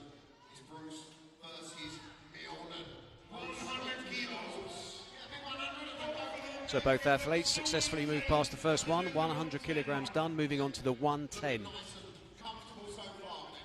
It looks quite an even match, this as well. That's a nice lift for Scott Yep. Scott Milne is flying. That came off the floor quite easy there for Scott Mill. Good transition up. Just get that Good balance. Stability. Get that bicep out. He got There it. he goes. It's he's felt a twinge in his hamstring, is it, or is it just a costume failure? Oh no, he's reaching for his. Yes, I thought not another injury. No, he got some chalk hidden up there. That's smart. I don't think we're going to see number 5 here because we're running out of time Yes. again. But I think we're going to see 4. Come on, Scott. Oh no.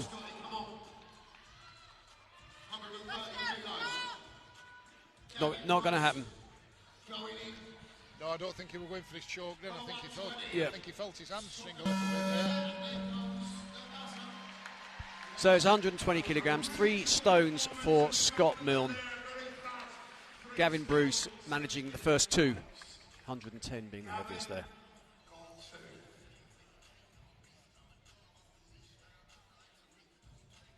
So I think for Scott Milne it's probably going to be a mediocre day in the office for him. Yeah, I think somebody's got to come out now and get all 5 stones and start to put Yeah, some pressure. absolutely right.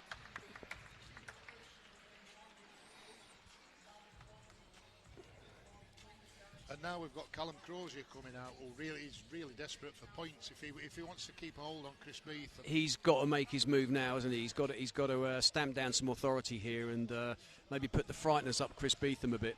Yeah, the only thing I'm thinking about this is this stone transition onto shoulder is very, very similar movement to that log curl. Right, here. yes. And we saw Callum struggle with that. Yeah. Now, has he got a bit of a bicep injury or whatever, or is it just a movement that he's not familiar with, that he doesn't like? But this is a very, very, very similar movement.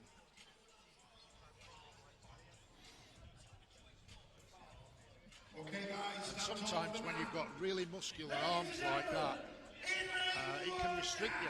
It can restrict you because you're trying to twist and move that stone. And if you've got these big biceps, it's difficult.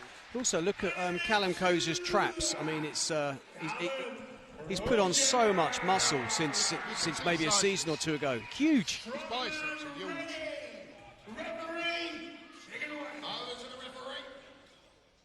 Strongman. This kind of event on your is not marks. favourable to big 3, biceps. Right. 2, 1. Here we go, Douglas man, Callum Crozier, and Callum will be looking to make amends here. Knows exactly what he's got to do. Let's Well, go now. he threw that one up like a pebble. Yep. Bicep pose in. And it's quite quick. He knows he's got to speed up and take Yes. it now. Crozier to his shoulder. Well, actually, so far he's making mincemeat of this. Up to his shoulder and get this event done. Let's keep this going now. Callum Crozier. This one looks a bit more. No, that would have really Just easy clean. gets them up so fast, just sort of rolls them up. One movement. Yeah. Just moves on. Douglas Black following suit. So looking good for Callum Crozier. Liam Goldie's time, 49.78 seconds on this 4th stone. Oh, that were an easy clean as well. Come on now, get it down. And Yep, let's get he that beats it. 140. Moves ahead of Liam Goldie. He needs this 140. As he moves on, smashing the equipment. The speed, that 130, when this is going to go. Final stone. The one thing that's against him is the clock. It's ticking down now. He's got 12 seconds. Can't afford to make a mistake. Can he get that bicep out and get stability? Yes, he Yes, he can. does. Oh, phenomenal.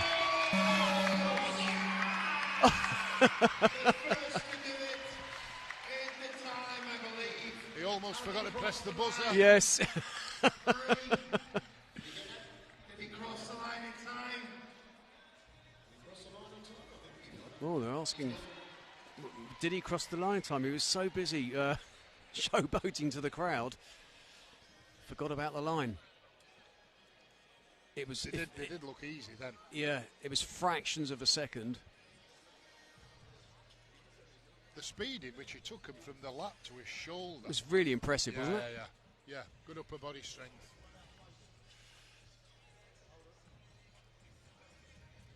They're just having a debate now to see if he did hit the buzzer. He's been given it. No? No, he didn't make it over the line, we're being told, by the official scoring system. So,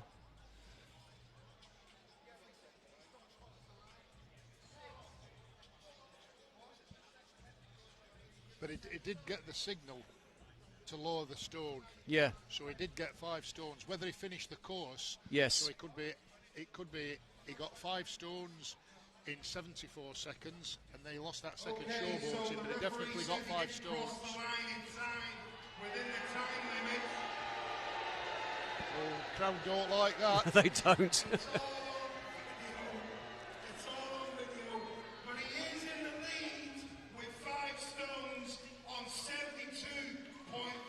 Well, I tell you what, showboating there, it could cost him a few points there, because he got 3 seconds to press that button. Yes. If they cross the line and do 5, but it just shows you that lack of concentration.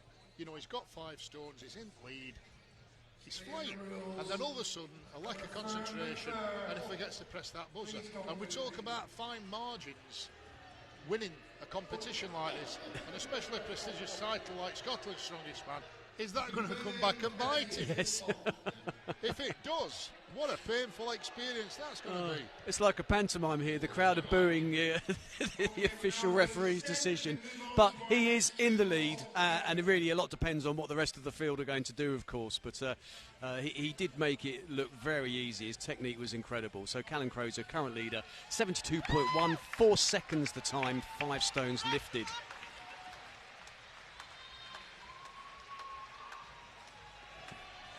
Moving on to heat number 6 then, and it is Taz McLaughlin up against Conor Monaghan. Well, Taz has been a surprise so far. Let's see what he can do here. He has indeed, yes. Currently sitting in 3rd place.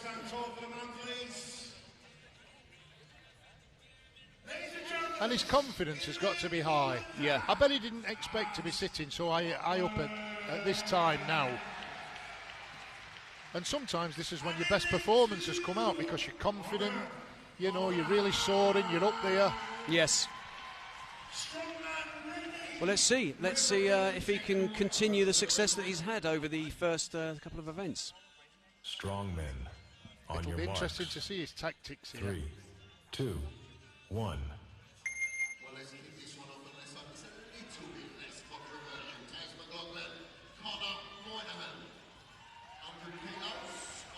Nice first lift. No problems for either of them. This, the 110 kilogram stone. Just looks like he's having a bit of trouble getting stability on that shoulder, Taz, and he's slowing down a little bit now.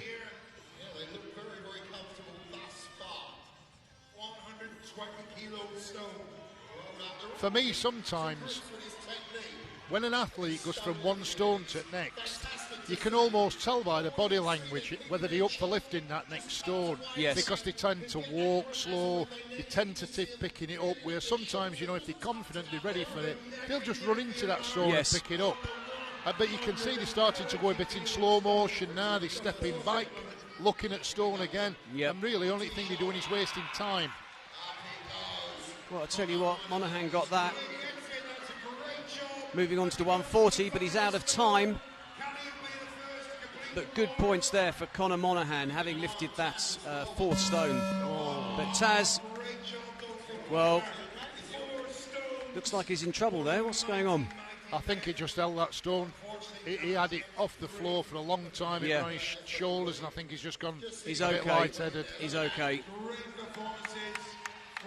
But you saw Taz go for that 3rd stone, and then he kind of stepped back a bit. And Yeah. I think sometimes when you're starting to hesitate like that, you're losing a bit of confidence. And that's really the first bit of sort of weakness we've seen of him. Yeah, absolutely right. 2.76 in the stone. That presently puts him in 3rd place at the minute with 4 guys to go. Well, if you just heard that, Conor Monaghan currently 3rd place overall in this event. 62.76 his time for stone 4. Taz McLaughlin managing just the 3rd stone. To reset the stones. Well, I bet Callum Crozier now is biting his fingernails. I was going to say he's going to be sweating now. I mean, it's getting down to See what Chris Beetham can do, I think. 4 competitors to go, folks. Our junior Matthew McGuire, You know, Callum's took it back to Beetham and the leaders after that slip up on the log. It's how they respond now. Exactly right.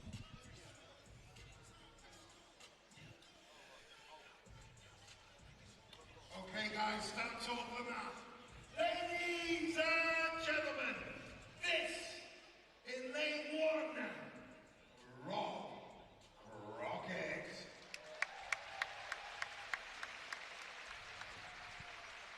And in lane 2, Matthew McGuire.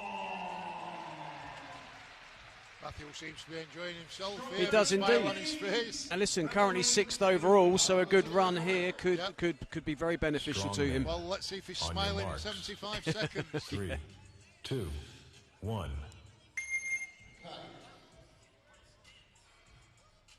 Two more things to go. This will be one of them, and up we go. Well, Matthew got it up relatively easy, but just struggled with the balance there, which just cost him a little bit of time. So both guys neck and neck going into the 110 kilogram stone. Doesn't make the same mistake that time as Matthew Mabon moves on to the 3rd stone. Looking good so far, Jamie. Yeah, there's no hesitation. He's going up to that 3rd stone. And the fact that he's got his body choked up. He's looking good here. It seemed to me that he's practiced this event a Yeah, little bit. he's somehow. looking really He knows good. exactly what he's got to do. He needs a good lift here to give him that confidence for the final one. Plenty of time. You can see how he's grabbing the... He's got to get that stability. Get that bicep He gets out. it down. He's got 20-odd seconds left to get this final one, but that was a struggle, that last one. Yeah, you can see again, turning away from stone, that hesitation. That seemed to me, he don't want to lift it. And as much as he puts his arms He's up, thrown away the seconds he needed. he is. Yeah. You can almost sense when they turn around that they say, you know what? And it's a 75% effort after that. Yeah. They're not going into it 100% fully committed. It's interesting because you can tell so much, can't you, from their body language and the way they behave before they go into that final one. You can. No one's attacking it. Everyone's sort of, it's like doubt sets in. They all look at the time and then seem to misjudge how much time they need. But then we saw opposite from Callum Crozier, who sorted it. You know, he went through it, he knew he'd got to do it. There was no hesitation because he knew he needed it. Yeah. He knew he needed it to stay in touch with the leaders. That's the difference. And when they go out like that and they're hungry and they're ready and their adrenaline's pumping through, they don't hesitate. It's just an automatic reaction. I've got to get that stone up and that stone up to stay into contention. Well, Matthew Mabon in 3rd place there, just behind Callum Crozier and Liam Goldie. So I think he'll still be very happy with that.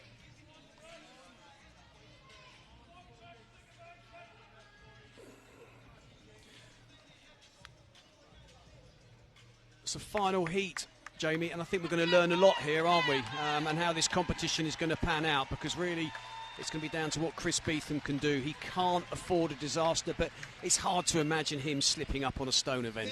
I think Chris Beetham now, after UK Strongest, when he started coming from behind, I don't think he'll want to let this slip. He'll start applying pressure here.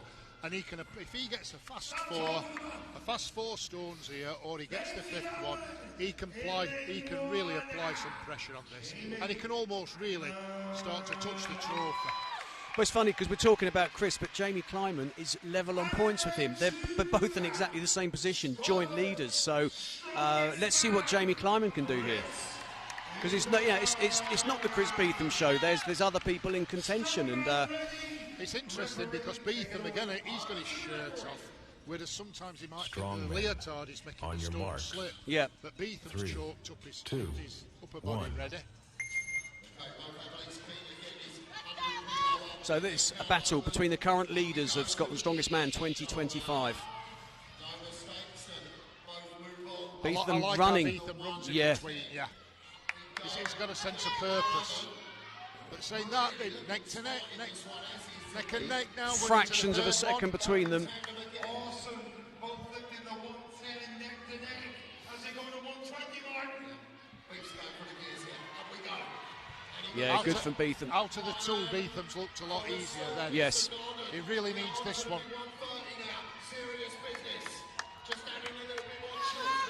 35 seconds left, 2 stones left. Oh, Beetham's struggling to get it up. Yes, he is. And Jamie Kleiman. He's got it. Has he got it? Has he got it? Chris Beetham's really struggling to get this one off the floor. And this now means Jamie Kleiman is now moving in front. Could be looking at our new leader. Oh, no! Out of time. Oh. He still wants to do it, look. Yes. Oh, if he'd not walked through that course, he just needed to pick a second up on each stone. He'd have got another 4 seconds, and that's an account. Fine margins, isn't it? Absolutely It is. fine margins. But that's going to cost Chris Beetham. 57-66. It is indeed. Puts him in the points. I think in about third. So this could compress things somewhat, I think, at the top of the table. It's going to be interesting to see. In the stone competition. Chris Beetham checking now. 3 stones in 30 seconds, 61, which is very fast.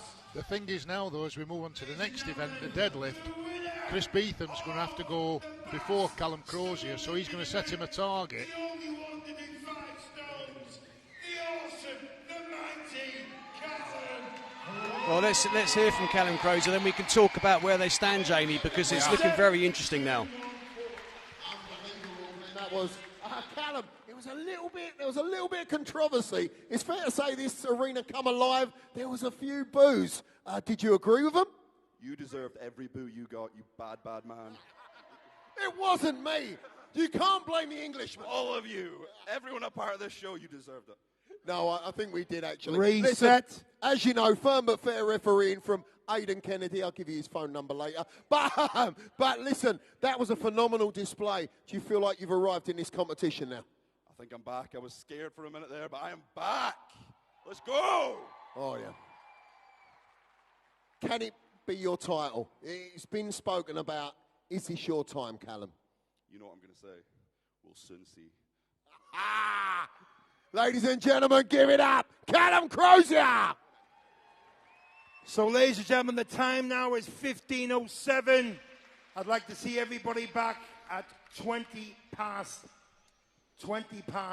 3.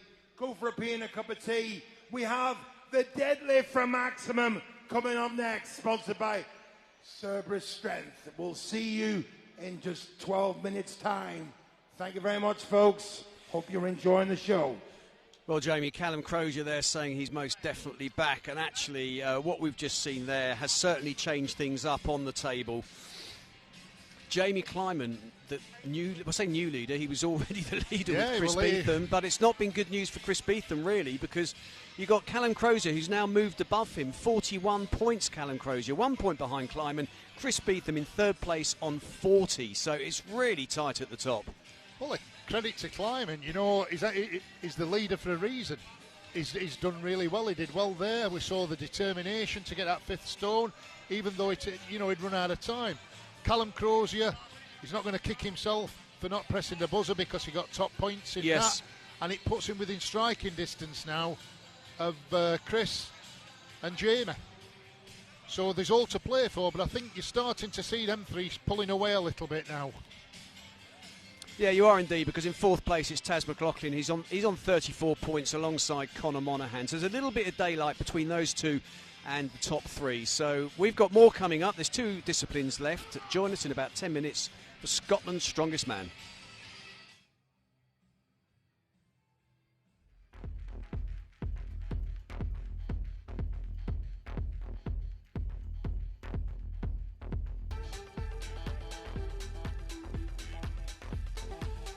Well, welcome back to Scotland's Strongest Man, and we're about to get into the 4th discipline, which is the deadlift for Max. So far, it's a very tight competition, especially at the top, Jamie. We've got Jamie Kleiman, who's the current leader on 42 points. Just 1 point behind is Callum Crozier in second. Chris Beetham dropping down to third on 40 points. So it's all to play for. Yeah, and it's a rising bar. So the guy who wins the deadlift, really, is going to take the lead going into the final event, which is the loading. Yes. We know Chris Beetham's good at loading, but Callum Crozier is also fast at loading, so I expect one of them to try and make a move here or just squeeze a little bit extra out on deadlift to put some pressure on. So we could see a real battle here where they dig deep. They're going to have to dig deep. The thing is with the deadlift, when it's straight like this, everybody knows what the best deadlift is, because obviously they come out at gym, they're training on a bar and weights, and it's not like they're lifting an object like a car or anything. Yep. They're lifting something that's kilograms and pounds, so they know. So for anybody to PB today, it's going to be impossible. What they'll try and do is just get a really solid lift that they can put pressure on the other guy. But because the field's so big, then points are going to be spread. And sometimes it can work in your favour and it can work not in your favour, because you could lose a lot of points, but on the other hand, you might not lose many. So it's about squeezing as much as you can out of this deadlift, especially for Chris Beetham now. I think he's got to put a really good performance in now. Well, the thing is, we know Chris Beetham can deadlift. We also know Callum Crozier can deadlift. I think the unknown quantity here is Jamie Kleiman, the current leader. So it's going to be really interesting what he can notch up today. It is. Shape-wise, it looks like he's got short arms to me, so it looks like he could struggle on deadlift. But I've been wrong about him all day, and he's been coming through, and he's our leader. Yeah. So, anything can happen. Scotland's strongest man 2025 for the coveted Super Strength Trophy. The interesting thing is, if they do fail this, they can have another attempt. So the weight increases. They've got two attempts permitted in 60 seconds. So it starts at 300 kilograms, which for most of these guys shouldn't be a problem. Shouldn't, but it's a big weight, 300 kilograms, Yeah. and you don't know what the previous events have took out of him. I think that stone is going to it's going to definitely fatigue the back a little bit going into this. Yep. But it'll be interesting. We'll get a feel of this deadlift when we start watching them pull. We'll get a feeling of who looks comfortable, how fast the weight's moving, and I think from then on we can predict where we're going to be on the next round. Yeah, so that's important to note. It's all 16 guys will come out. They'll all attempt the first weight, which is 300 kilograms. It'll then jump up to 320, and then over time they'll start falling away as they fail until we end up with the final 2 or 3 or whatever it's going to be as the weight sort of moves up towards the 350, 360 mark. Yeah, there's no lifting straps, no lifting suits involved in this, so it's just belt. They're allowed to put some straps on. Strongman ready, referee, take it away. And this is 661 pounds. So it's not insignificant. No, it's quite a heavy weight, this. Just strapping in now. So this event. What we're looking for is the hips staying low, no rounding of the back. Yeah, that looks comfortable. Yep, good lift from Gavin Bruce.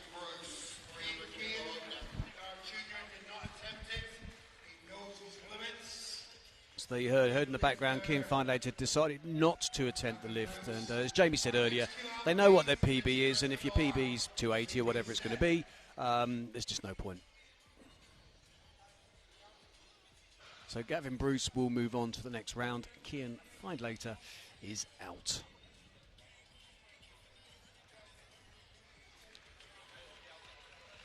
I mean, we're at 660 now, and the next round we're going to jump into 705, 320 kilograms. It's a big jump. It's a big jump. 20 kilograms is a big jump. So you could handle this weight no problem, but suddenly, bang, 20 kilograms can make a big difference. Yeah, it can be crucial. And as we said, we don't know how much the previous events have fatigued these guys.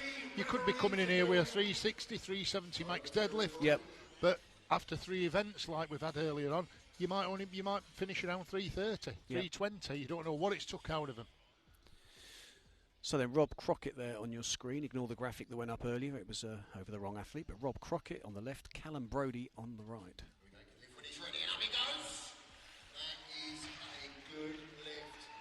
So good lift from Callum Brodie, and Rob Crockett locks out, gets the lift.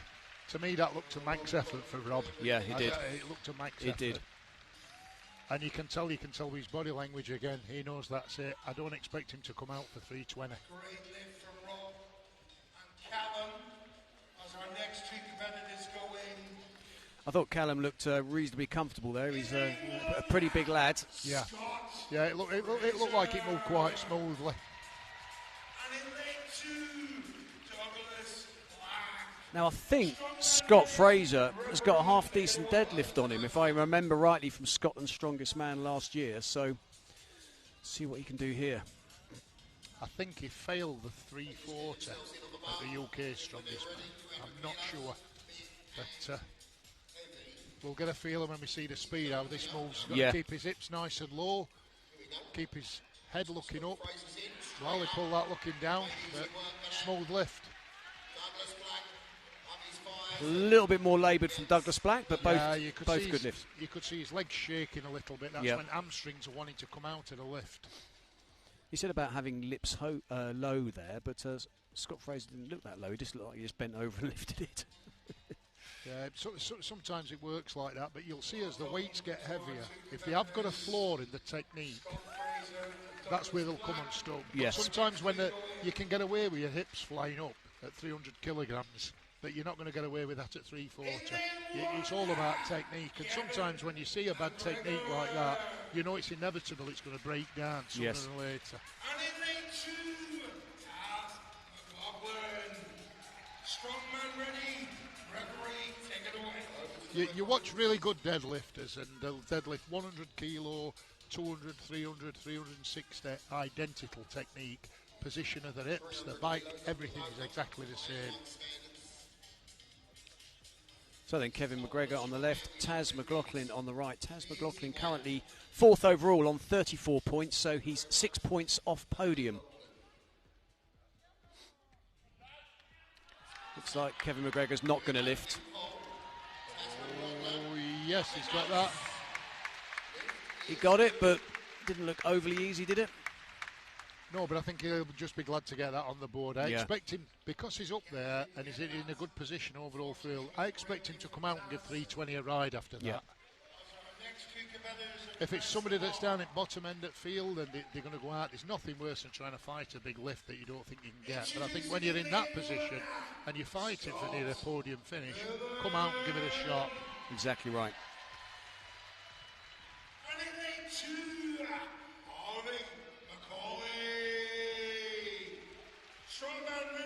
See, the other thing as well is when you've got a crowd like this can bring people, it can bring a PB on. Yeah. Because most of the time when they're deadlifting in gym, there's probably one or two of the friends watching or the training partners. You've got a few thousand people watching here, so, it's going to make your adrenaline surge. I've seen it. Lots of competition, big PBs. That looks smooth. Scott, nice smooth lift there. And that was nice as well from Harvey McCauley. That did look easy. Yeah, I expect them two guys to come out and get 320. Yep, no problem. As our next two competitors address the platform. Well, Chris Beetham. I don't think he's going to have any problems here. I expect this one to fly up. Introducing lane 1, Scotland Strongest Man, Chris Beetham. You can sense that Chris is starting to feel a bit of pressure here. You can just see it in his body language and his face here. Yeah. Strongman ready, referee, take it away. But we saw him like this at UK's Strongest Man, and he finished really, really well. The back end of the competition, he really started surging through. So can he repeat that? I'm sure he can. Up against him, Conor Monaghan. Conor Monaghan currently joint 4th with Taz McLaughlin on 34 points. So again, he's in shouting distance of the podium, and both athletes, no problems there on that 300 kilogram opening weight.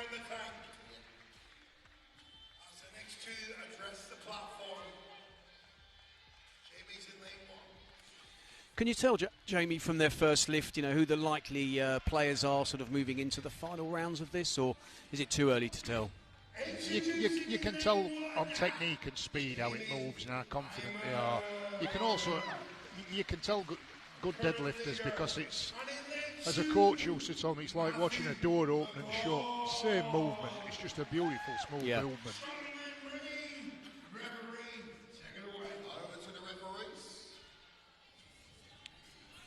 This is an interesting lift for me to see how fast this moves, because he looks like he's got relatively short arms, so he's got to really bend for this lift. And of course Jamie Kleiman, the current leader. Happy with that one? Looks smooth. To be honest, 320's there. I don't think there's going to be much more around it. Right. I don't think he's going to hit 330, 340. I could be wrong. And Matthew Mabon really fighting to get that up, but he's just happy to get that lift. Yes. You can see. Yeah. You can tell. Surprise me if that went to PB, how he reacted to that.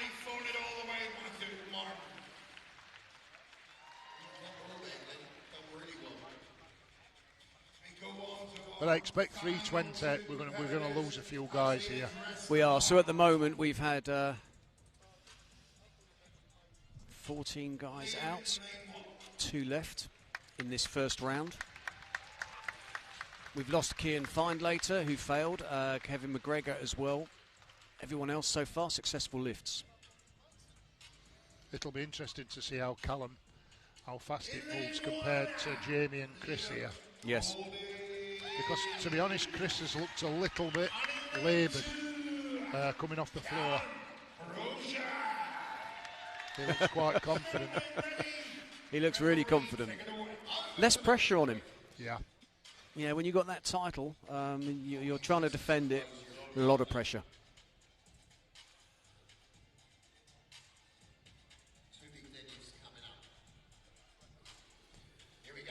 So the surplus strength deadlift. Lovely looking shiny weights there as well. Oh, that looked fast. It was fast. I nearly missed that. It was that fast. Sends a message out. Okay, the bar will be loaded to 320. Could I have 2 crewmen, please? 2 crewmen, quick as you can. Well, there you have it. Just 2 guys out, so 14 guys had relatively few problems with that opening weight, but it's jumping up 20 kilograms, and as Jamie said, we're going to start losing a fair few athletes now.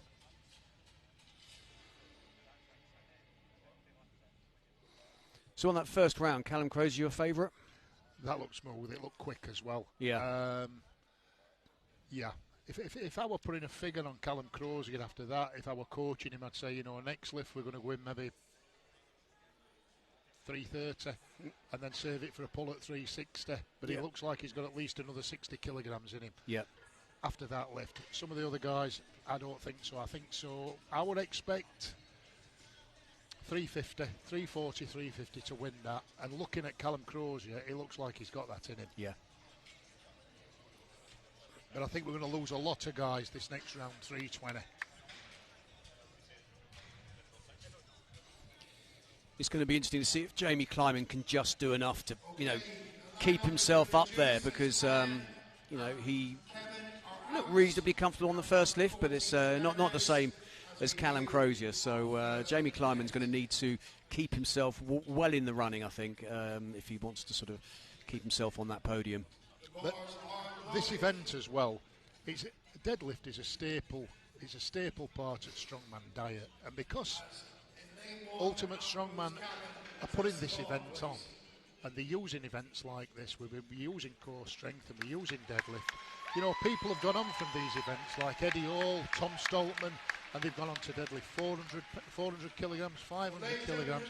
But this is where deadlifters have been made. This competition and this organisation, they've laid the foundations for these guys to go on and be world champions. Yes. And this is what we're doing now. These new guys are coming in. This is where it's all starting for some of these guys. But they can follow in Tom Stoltman, Eddie Hall's footsteps, but this is where it all starts. Absolutely right. So the second round about to get underway, and a big shout out to Reflex Nutrition, the event sponsors. They've been sponsoring all of the Home Nations tournaments, and it's without sponsors these events wouldn't be possible. So a big thank you to Reflex Nutrition.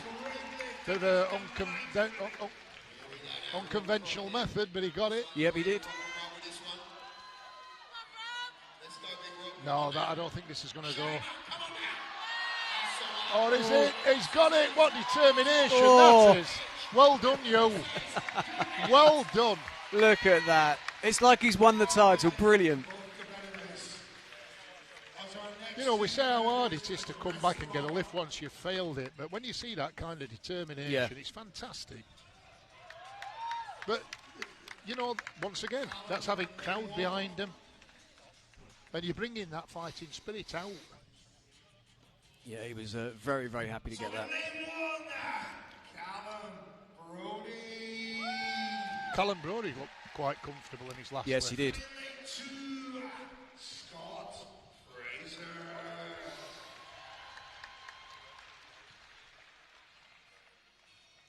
You can see everybody starting to get a bit more psyched now. It's starting to get a bit more serious now at 320. The eyes were bulging and get that aggression. Do you need a bit of that when you're stepping up to big weights? A bit of firing yourself up. I think it's a sign that you're getting near to your maximum. Right. You'll see other people come out. That's a nice lift. That's a nice yes. lift, and that is. You can see him just going a little bit dizzy there. Yeah, so I think that was close to his max, and like I said, we're getting psyched up for that. But nonetheless, two good lifts. Absolutely into the next right. round. Callum Brody, Scott Fraser through to the next round.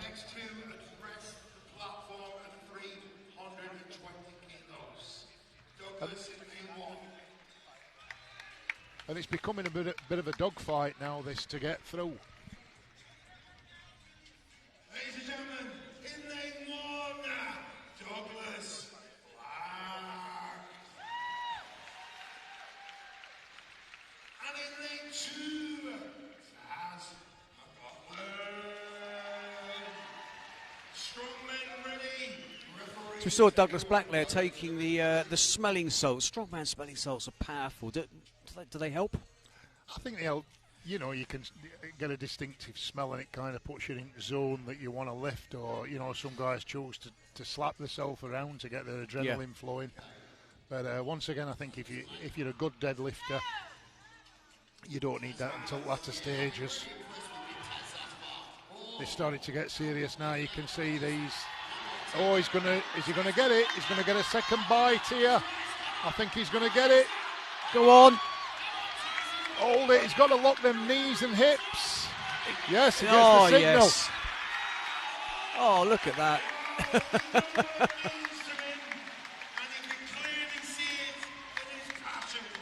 Taz McLaughlin gets it. I think another quarter of a kilogram and that wouldn't have gone, or if a fly had landed on that bar, there's no way that we're going to go. Yeah.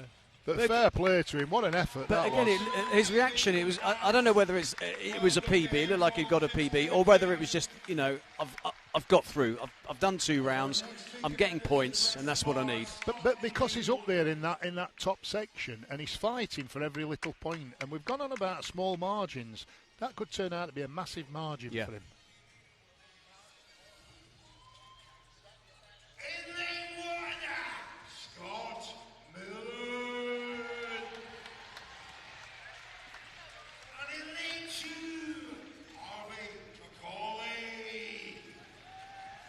Picture of concentration there from Harvey McCauley.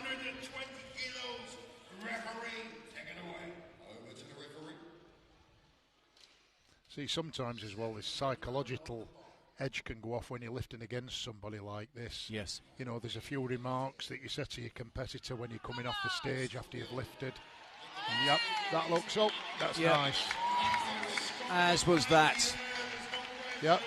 Both into the next round. Yep, Scott Milne, Harvey McCauley, good lifts. As a strongman, do you visualise the lift when you step up to the bar? You have to do. You have to be positive. You have to be positive and visualise lift being finished. Otherwise, you know, you tend to want to give way halfway through. Yes. I mean, sometimes, I haven't seen it today, but a lot of dirty tactics can come in where you can walk past your competitor, you say things to him like, you know, that looked hard, that's your maximum. You can start putting seeds into the brain, you can start playing with them. Or sometimes I've heard it before when bars actually not come off floor. and somebody's walked past the other guy and he said, "Do you want me to turn magnets off now?" As if it's been magnetised to the floor or something, or is that bar welded to the floor? You can really mess about with people's minds. You say you've heard it, Jamie. It sounds like something you used to do.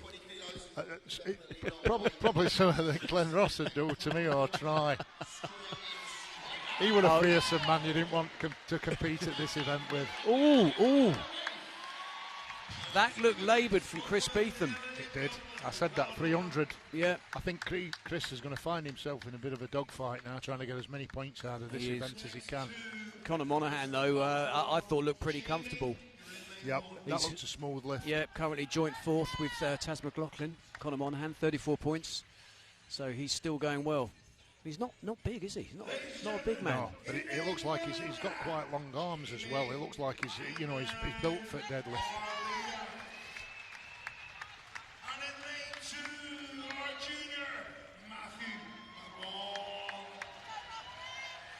Well, Jamie Kleiman, really important he gets this lift, Jamie. He's a current leader. I think we're going to see a good fight with this.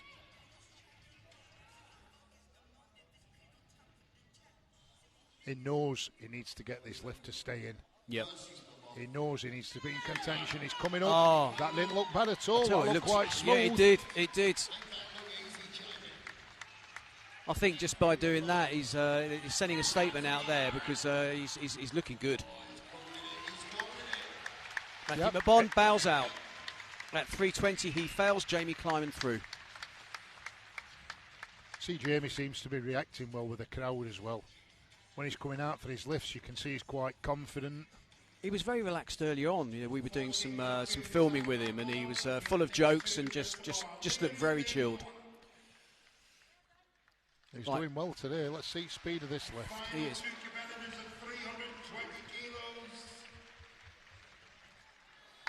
So every lifter's got to take every weight. Nobody can skip a round.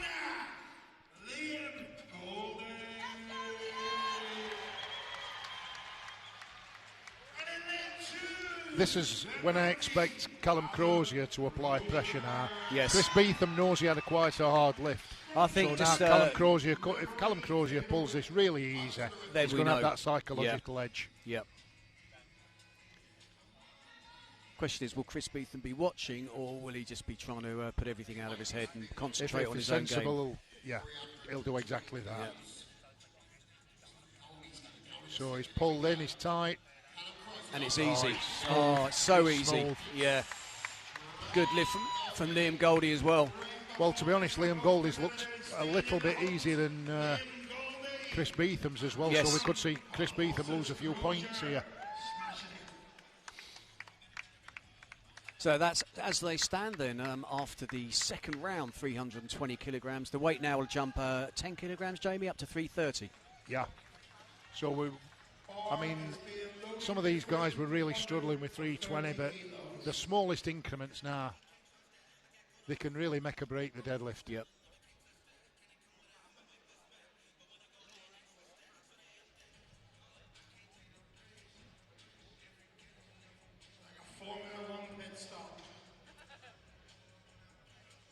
I mean, for all aspiring strongmen out there who do deadlift, and it is a big exercise in strongman is deadlift because it builds leg strength and it builds back strength. But the most important thing is that if you are doing sets, maybe a set of 3 or a set of 5, your first rep speed, your 5th rep speed, they should be the same, so that you know you've got good technique. You don't want to be grinding lifts out. Oh, okay. You don't want to be grinding lifts that really, tear away at small connective tissue. You want to get them big muscles working. Utilise your glutes, your hamstrings, your quads, and your lower back. So what you're saying is, rather than sort of trying to do it for ego, it's choose a weight which you can lift comfortably, whether it's for 2, 3, 5 reps or whatever. Once you're lifting the 5th the same as the first, then progress rather than think, I'll chuck an extra 20 kilograms on. And yeah, I used to do percentage training, whereas if I might go and do a 12-week training program, and my projected maximum for that 12 weeks might be 105% of what my 1 rep maximum was then. and then I'd work it out. So I only probably PB'd once every 3 months. Yes. You can't be PBing in gym every week. You're going to get torn up. You're going to get hurt. You've got to have a good solid program that's going to let you advance. Lifting 330 kilos, and the more you do it, the better you get at it. The stronger you get, the more confident you get. So Gavin Bruce. And in lane 2, Rob Crockett. So is Rob going to attempt? He is. As they just get themselves in, and I really feel both these athletes, Gavin Bruce, Rob Crockett, seem to be enjoying this competition right now. It's fantastic to see that. 3:30 now, big. I imagine we're going to see a lot of guys dropping out now, Jamie, at this weight. That's not going. That's not going to. It's once you've got to get it above knees, your hips have got to come through. You've got to be in a good position. You can see his hips are rising a little bit. You watch him pull, watch his bum come up. Yep, no lift. No. You're removing them big muscles from the lift. You've got to stay in that squatted position for as long as you can. Watch his hips come up. See? Yeah. Gone. Yes. The only way you're going to move these big weights in deadlift is by keeping your glutes and hamstrings and your quads in the lift as long as possible. So your bum's got to be kept low, and then you drive. And that first drive is not necessarily lifting the weight, it's pushing the floor away. That's a good tip for beginners. Don't feel like you're lifting the weight, you're pushing the floor away. And a good deadlift, the bar should touch your leg all the way up. From your shin to your knee, it should always be touching your leg. That way, it's like a seesaw. It's close to fulcrum, and it's closer to the centre of gravity. And that's why you see so many strongmen with scabby shins. Exactly. They don't think of putting a bit of electrician's tape on the shin and saving the skin. It must be a macho kind of thing.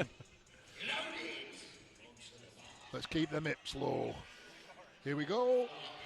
No, hamstring's gone. Yes.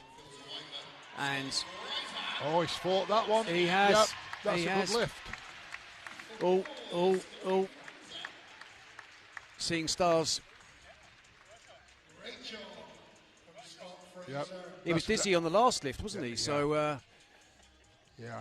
But having said that, he's getting it up reasonably comfortably. See, sometimes as well is on a deadlift, you don't want to breathe. You want to take a big breath in at the top. Hold everything. That keeps all your midriff tight, and the inner pressure that you create from your abdominal forces your spine back. Everybody thinks a weightlifting belt is for your back. A weightlifting belt creates inner abdominal pressure, and it pushes your spine back internally. So when you do take that big breath, you go down, you're creating core stability so that you can use them big muscles to press. So up next, Taz McLaughlin and Scott Mill. Taz has got no straps on, so I don't think he's going to even attempt No, this. he's just looking over at Scott.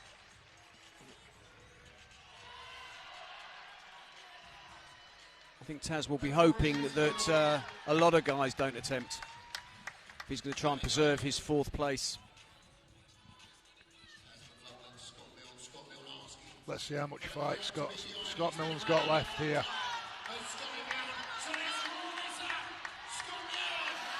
Yep. Go on. Yes, well done, Scott Mill. Well done, you. Always a fighter. You could see before he attempted that, he was geeing the crowd up. You know he was going to have a really good go at that. That's what I say sometimes when they hesitate and they don't want to go near it, you could just feel the positivity coming from him there. Looked pretty good as well. He looks good for 340. He does. 340s yeah, there. That's what I think. This is the one, Chris Beetham.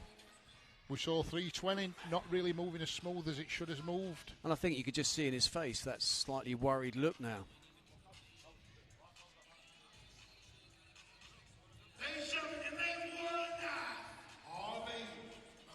See, the other thing you can tell on a deadlift, if it's a wholehearted attempt, you'll see it at least come to knee. But sometimes when mentally it's gone or you know it's not there, it'll only maybe come, it'll just stay to the floor, it'll not even leave the floor. Which is what we talked about, belief and attacking the weight. So Harvey McCauley up against Chris Beetham. Chris Beetham, of course, third at the moment on 40 points. Harvey McCauley down in 12th place on 15.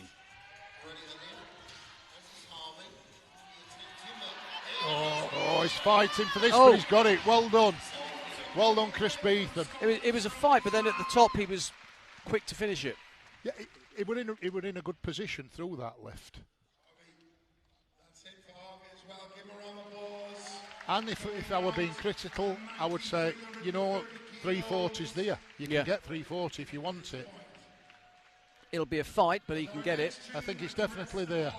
Connor, you're in lane 1. So still on 330. Callum Monahan and Jamie Kleiman.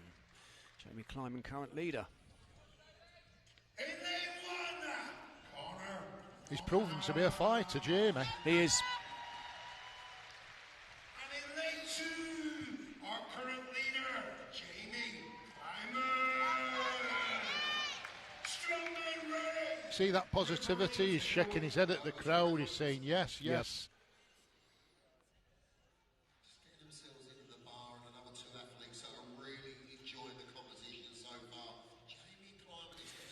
You see some guys have grips that are quite close and some have got grips that are quite wide. Does it make a difference?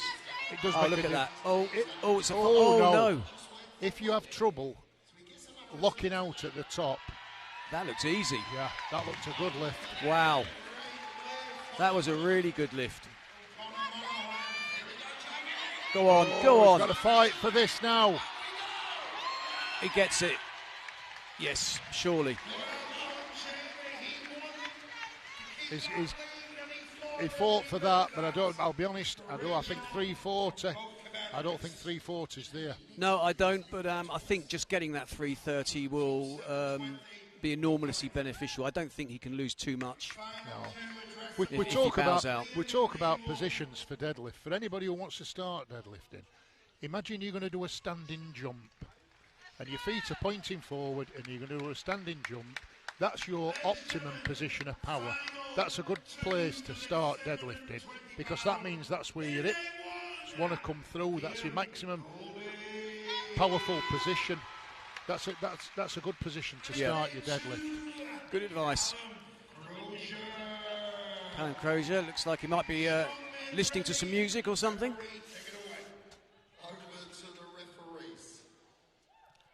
I still fancy he'll make this look easy. Yeah. You're just watching them hips staying low and driving. Effortless. Oh, yes, it was.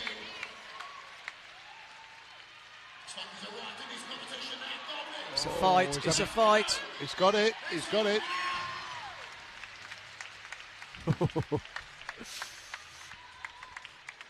It was hard. But Callum Crozier currently looking very, very good here. Yeah, that looks smooth, that lift. Is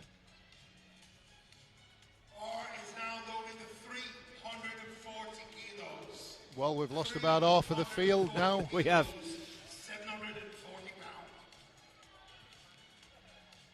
So we've got Beetham, we've got Kleiman, we've got Callum Crozier.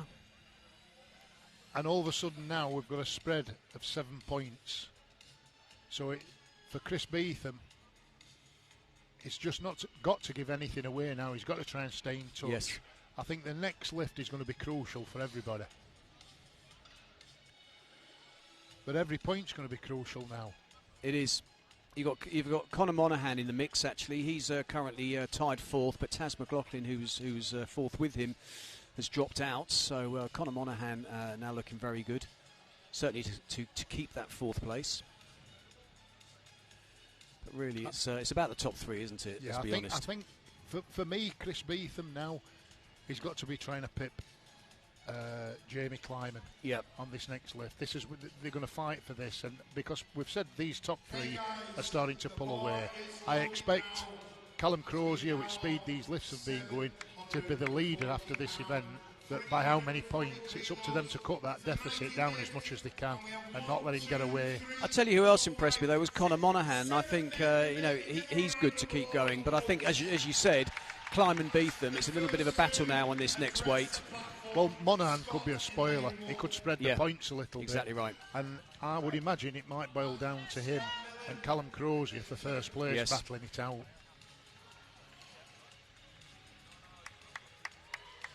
the speed Crozier's deadlifts are moving now. He'll just be looking to put as much daylight in between the other two as he can. Yes, he will.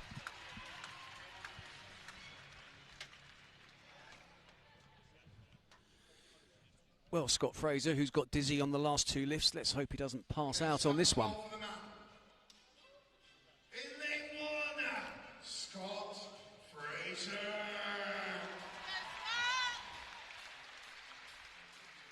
And in lane 2, Just popping his gum shield in there. Scott Is that a problem, biting down? And I think he just probably don't want to damage his teeth. But you know what? He's getting the crowd up again. Yeah. I think he's really up for this. I think Scott Fraser can lift this, but he just seems to be getting so lightheaded on the lifts. So that's the only I think concern. it's his technique when he just dips and rips. Look, you can see him shaking and then he's got it. He's got it. If he doesn't He's gotta pass out lock it. first. He's going to get it. He's got it. Oh, wow. 2 good lifts. Unbelievable. Unbelievable. As our next competitor addressed the bar on his own to the 7th. Well, you know, we keep saying that looked like a maximum lift, but they keep coming Yes. back and doing it again. And he's still dizzy.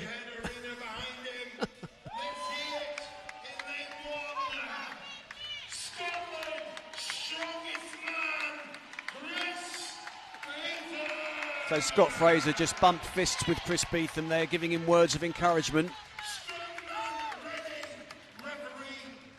This is a defining lift for Chris Beetham. It is. And you can He see really that he's needs fired it. up now. That's the first time I've seen that, actually. This is what he needs to be doing. He can't let that needs this. title slip away. Just keep that drive, keep them hips low. No, it's not going to go. Right. Well, that's going to change things. Has the title slipped away on that lift? That's the question. Yes. It's whether he's going to drop, 1, 2, 3, 4 points. Well, he's dropped. If Callum Crozier comes out, he's dropped 2 points already. Yeah.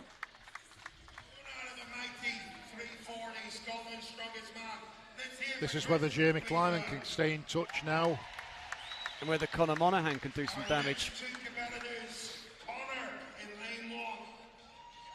He's looked impressive, Monaghan. He has. His deadlifting's been phenomenal, and I think Chris Beetham won't want him to lift this, like you say. If these 2 lifts go, it potentially costs Chris Beetham 4 points. Yeah. Strongman ready. Referee, take it away.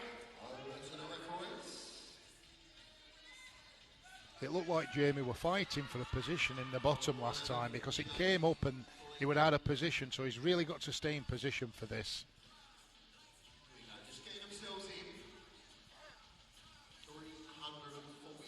That looks a nice starting position when he comes in here. Look, there, and he's got long arms. Wow. That's a lot. Yep, nice lift. Whereas Kleiman, well, gave it everything, but no, he didn't do it. But there's no surprises there. We expected Monaghan to do the lift, and he did. But our leader, the big shocker, Jamie Kleiman, is out at this massive 340 kilos with 1 discipline to go. He still sees the title in his sights. Says Jamie, he's leading it to the barrels just like Chris. It's going to be nail-biting, Mark. It's going to go down to the wire, no doubt about it. It's all starting to look very good for Callum Crozier. Yeah, well, Callum gets this, he goes straight into the lead. It's now how far in the lead can he go? Yes. And then it's what can Chris Beetham do on that final event? What can Jamie Kleiman do on that final event? And, if Callum Crozier has a disaster, it's all change again. But if Callum Crozier wins the deadlift, he's going to be able to sit back and just watch the battles and know exactly what he's got to do. Exactly right. It's a good position to be in. So really, he's got to put everything into this deadlift because it's going to give him prime position on the last event.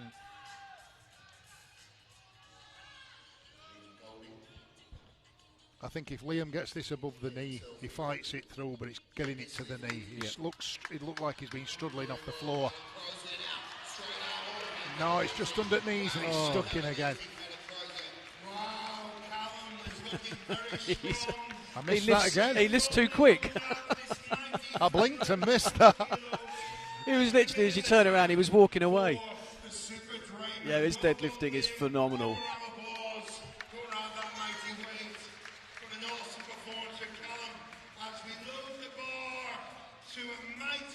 So going up to 350 kilograms, Scott Fraser, Scott Milne, Conor Monaghan, Callum Crozier, your last 4 athletes remaining. I think for sure Callum Crozier is going to lift this.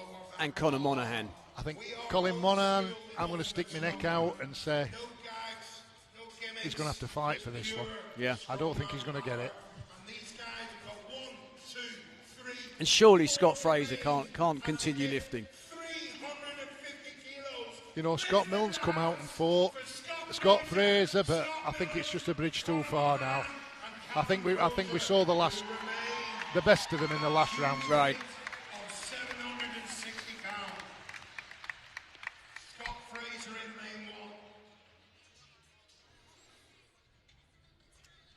As we've said before, you know, it's all in that body language. You can see.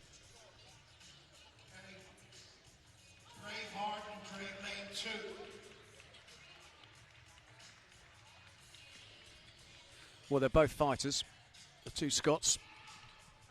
Ladies and gentlemen, 350 kilos. So what you're saying, Jamie? I said no lift for both guys. I'm just trying to. I think it's too far for Scott Fraser, and I'm looking at Scott Milne, and he's trying to get that little bit extra from the crowd again. He's smelling salts. You know what? I think Scott Milne could get this. Yeah. He's psyched up for it. It looks like he's attacking it as well. Look. He's fired up. I'm not going to write Scott Fraser off, though, because he keeps proving me wrong. I think that last lift took too much out of him. Yeah, he should have done. Here we go. He's winding it up. And it's not going to come over the knee. It's just too far. Scott Milne, come on, he's got it. He's going to fight this through. He's going to fight this through. Come on, Scott. Oh, phenomenal. Wow. Still some fight in the old dog yet. There is, and it's great to see. I can't believe Scott Fraser's going again. No. Great heat. There was some fight in that lift. That was a good lift. That's 771 pounds, 350 kilograms. After a long day of lifting stones, farmer's walk. Yeah, brilliant. Good lifting. But now we know if Callum Crozier wants to get maximum points, he's got to go to 360. Yes. He's got to lift 350 and 360.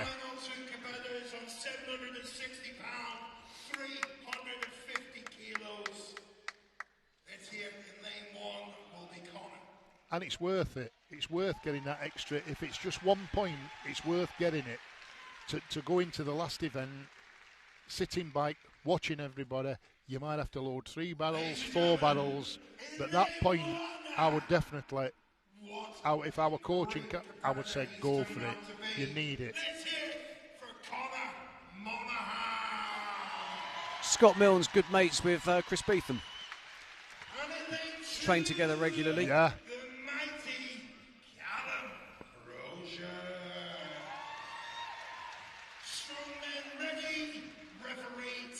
Right, this will be interesting.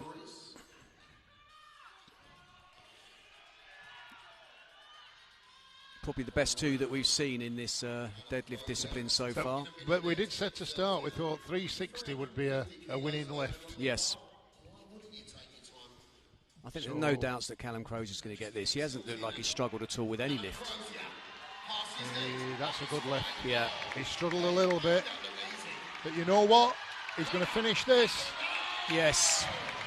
We're going to 360.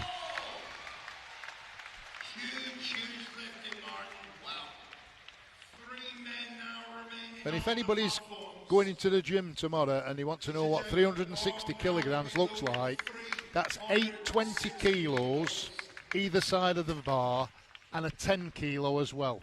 That's 360 kilos.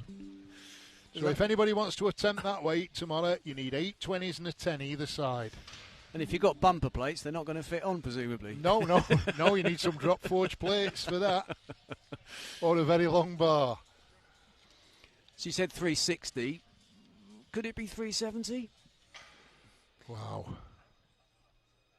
Could Conor Monaghan and I just Crozier saw out? Callum Crozier's legs start to tremble on that 350. And I think 360 is capable, he's going to get it.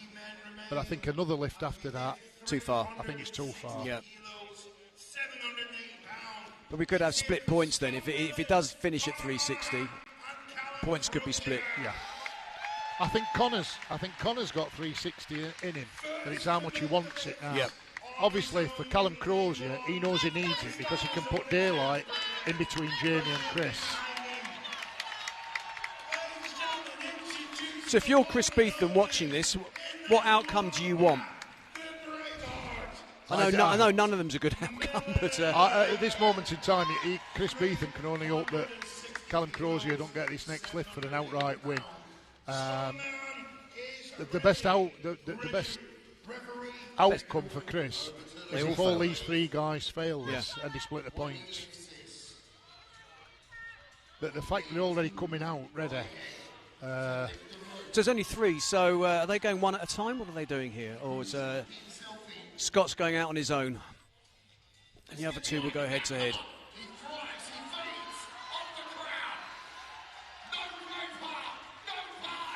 He always has his moments, Scott Milne, in competitions. You know, whether it's the eliminators, his moment is this deadlift, I think. Oh no, that didn't even move. No, I think psychologically he's gone already on this lift. Yeah. It's not going to come. Yeah. He's gone. It's He got amazing. best out of himself there. Yeah, isn't it amazing, you know, if you're watching at home, that 10 kilograms doesn't sound a lot, but it is. Oh, it's when you're getting to those sort of weights. As you said, a fly could have landed on a previous deadlift and it would have gone. It would have max effort. Yeah. It would have max effort. Will anybody do it? In lane one, we have Conor Monaghan.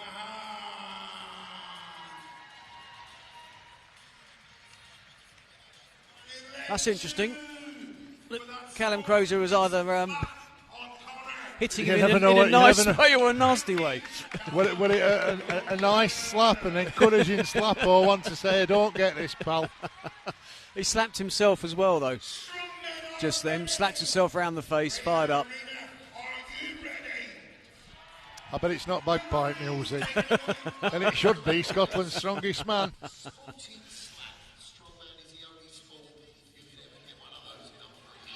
Here we go.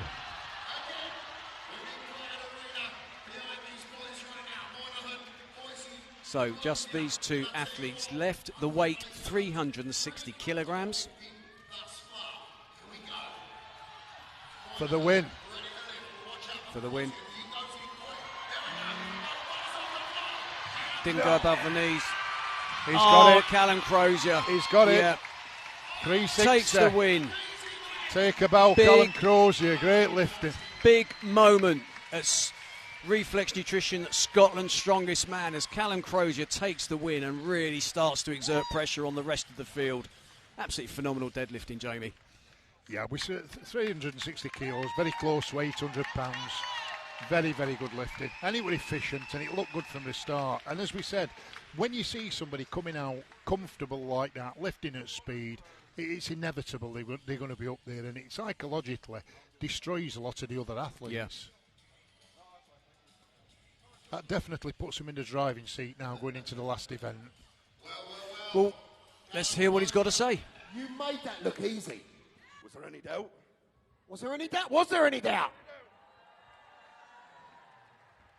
Well, yeah, did you have a little bit of doubt in your mind? No, none whatsoever. I pulled more than that in training. I was confident for this. You look confident throughout. When you looked at the other competitors, did you see anyone that could push you? I fully expected Connor to push me.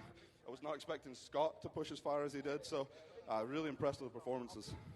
Listen, we've got one more event. How are you feeling going into that? Scotland's Strongest Man. Is it yours? Can you dare to believe? I'm starting to believe. Let's see. Let's make it happen. Let's make it happen, ladies and gentlemen. Callum Crozier!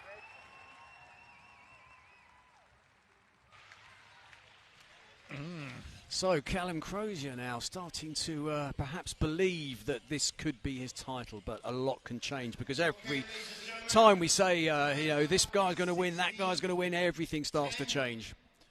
Well, pressure produces diamonds. Are we going to see a diamond in the making here for Callum? Well, there's the results, which we already know, but talking about the leaderboard, I mean, Callum Crozier is now top. We'll see that graphic shortly. 57 points, Callum Crozier. Jamie Kleiman, 53 points in second place, and Chris Beetham on 51. So 6 points between first and third. Yeah, and we know Chris Beetham can load all these barrels. We've seen him do it before. It's a high platform. So I expect him to maybe beat Jamie in the loading and come into second place, but I think now the 6-point gap that Callum Crozier's got, it's a comfortable lead. He can sit back now and watch. I think he's got one hand on the trophy. Barring a catastrophe that something happens, if he picks first barrel up, he gets injured, or he pulls a hamstring or anything, I think he's got one hand on the trophy as we speak. It's good to see Scott Milne off that performance, pushing himself up into 7th place, which, you want to see him sort of up towards the top of the table. He's been around a long time. He's a great performer. So after a pretty slow start, Scott Milne in 7th place, fantastic, 38 points for him. Well, yeah, he's done well there, Scott Milne. That was a really gutsy performance, that. OK, so in about 10 minutes' time, we'll be back for the last event where we'll find out who will win the Reflex Nutrition Scotland's Strongest Man 2025. See you in about 10 minutes. For the final time today, ladies and gentlemen, this is the Reflex Nutrition Scotland's Strongest Man 2025 for the coveted Super Strength Trophy. Brayhead Arena, Ultimate Strongman fans around the world. The world is watching. Are you ready? Let's make this happen as we move on with the Super Drayman, the most awesome event at the UK Strongest Man Live this year. They're not lying. Introducing our first two competitors.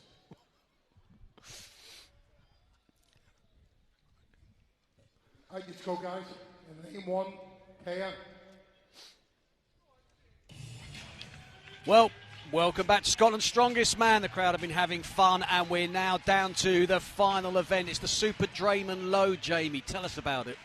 We've got 5 kegs ranging from around 90 kilos, 100 kilos, 110, 120, up to the black one, which is 130 kilos, Okay, guys, stand at the black which is over barrel, 20 please. stones. Stand beside the Coupled black with barrel. that, we've got a very high platform, and we've seen before the UK Strongest Man how much of a killer this event was.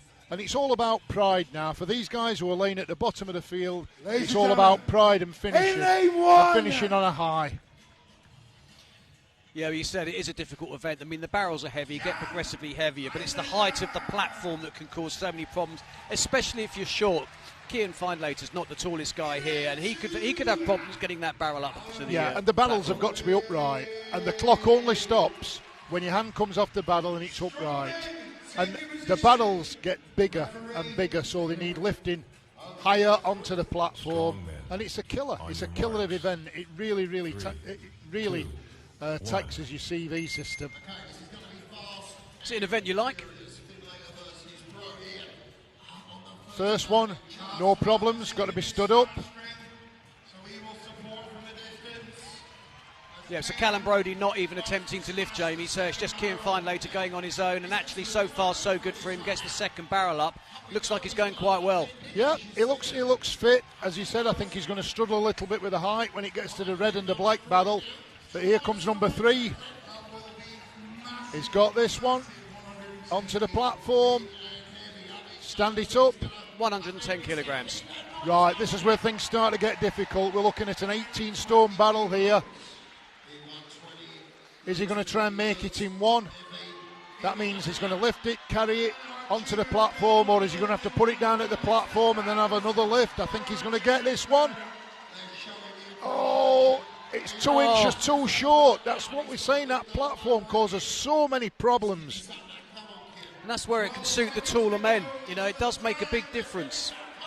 It's almost who's designed it. It's at a sadistic level. You just think you're going to get it on. And is it hard to judge? Because as you roll the barrel up, you can't actually see the lip of the platform, no, you're guessing. You've got to clear it. You've got to clear it well to get it up above. Good effort. Yeah, it was a good effort, there. and I think he'll be pleased to bow out with that. I think he'll be glad it's all over. I think it's been a tough day at the office for him. But he's done well. He should be proud of himself. Well, of course, later on we're going to see that battle amongst the top 3. Although, I mean, Conor Monaghan is not far behind Chris Beetham.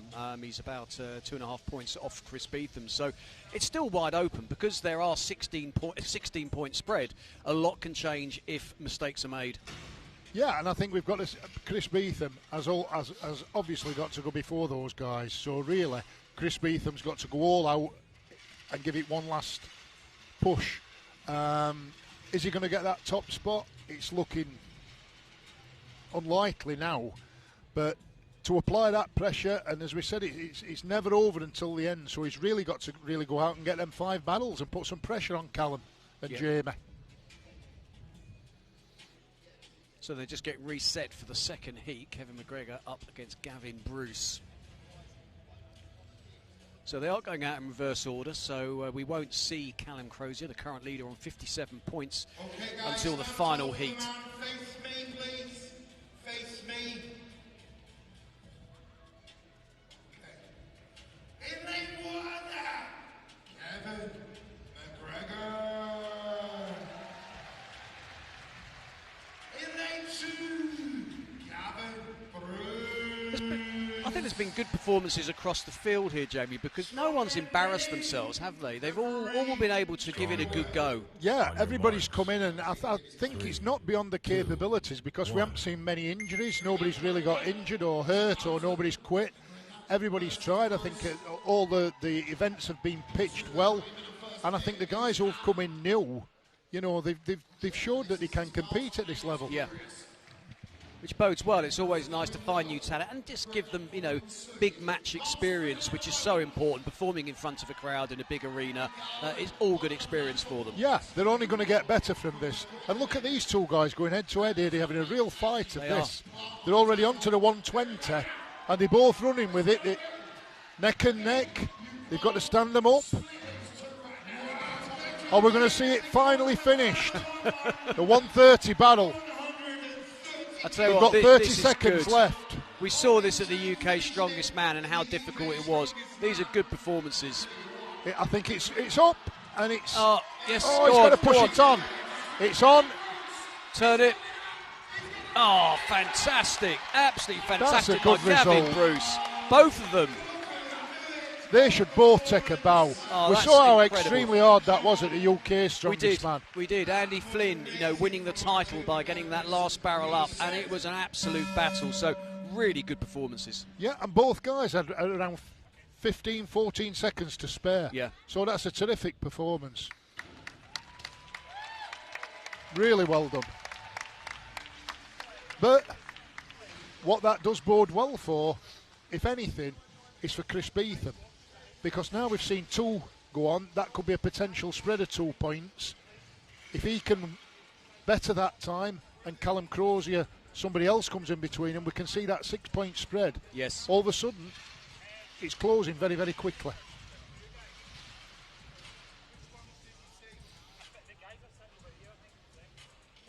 And we know Chris Beetham can load all the battles. He did it at UK's Strongest Man. Well, exactly, and I think that's probably the only thing he's got to take into this, because it has been, I say, a tough day. He's still third, he's done very well, but Callum Crozier, after a year or 2 out, has come back a lot bigger, very explosive, and so far has put in great performances across the board today. So for Chris, I think he knows he can do it. The question is, how's Callum going to handle it? Because he's been so good today, but we don't know. This might be his Achilles heel. Yeah, but as you say, it's only got better for Callum today. He had a bit of a couple of sticky starts. He had a sticky log where it looked like he was struggling, but everything after that, he's got easier and he's got more explosive, and his confidence is growing. You can see it. He's smiling, he's enjoying it, and he does look fit. It does look like this event's for him, this loading. And the speed in which he got the stones up onto his shoulders, we know this is not going to be a problem lifting these barrels onto this height. Yeah.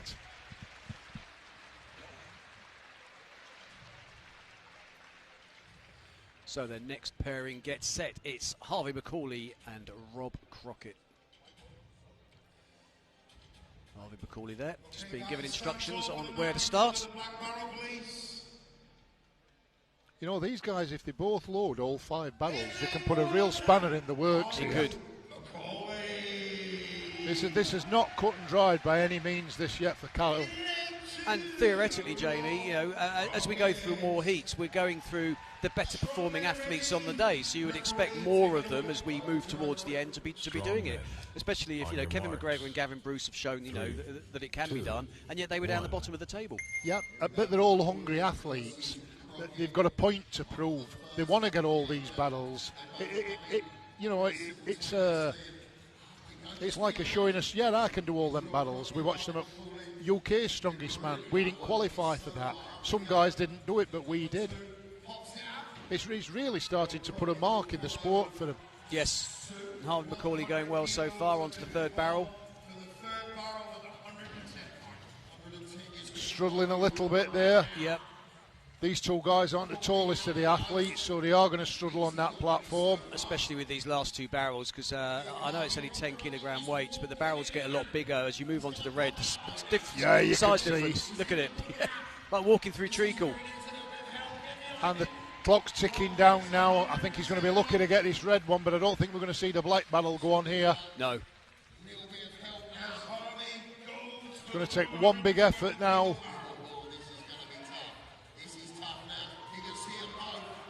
10 seconds left. He's got to roll it up. His hand position looks terrible. Yeah, he's just not getting that height. And it's sapping his strength. Oh, just run out of time there. What a fight he's had today. He's shown some real fight. He has, one of the smaller guys in the competition, but it's, been a and really he's one good of the day. older end. He's in his 40s. He is, 43, I think. Oh, yeah. Done really, really well. Never stopped trying all day. Showed some real good spirit. And the crowd appreciate that. We've run many competitions over the years, and actually it's not always the guy that's winning that gets the biggest crowd support. It's the guy that tries the hardest that the crowd really seem to get behind. Yeah, they can see it as well. And not only that, it helps with their performance.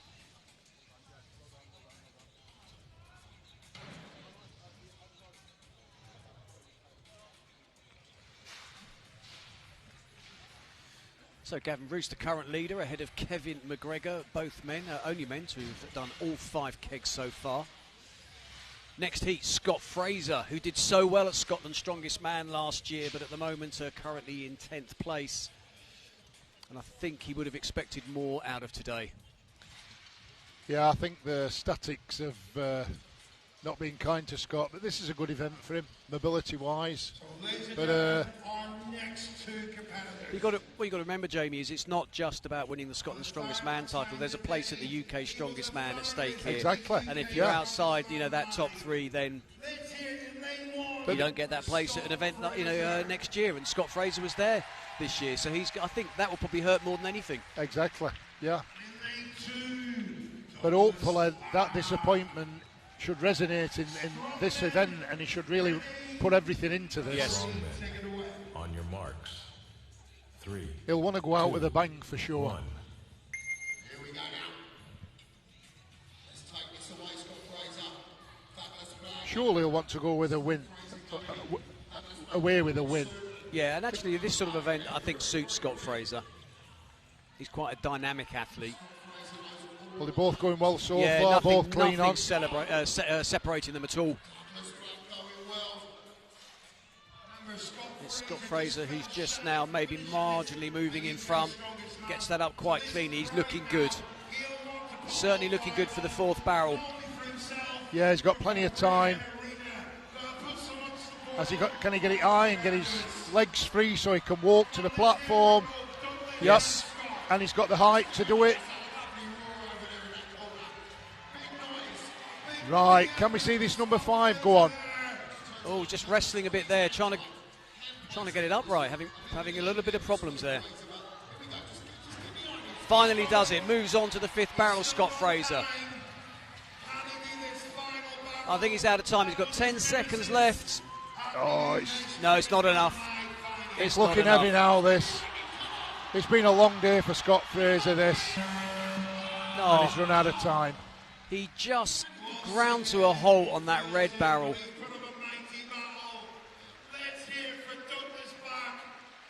You can see the effort, can't you? Look at that. Yeah, he's put it all. Absolutely depleted. You know, some of these lifts, these deadlifts, what he did, and he were fighting with log, I just think it's totally drained him. Yes. I think he's tried his heart out, but it's totally drained him. And we saw him going dizzy and fatigued. I just think it's been a long day for Scott Fraser today.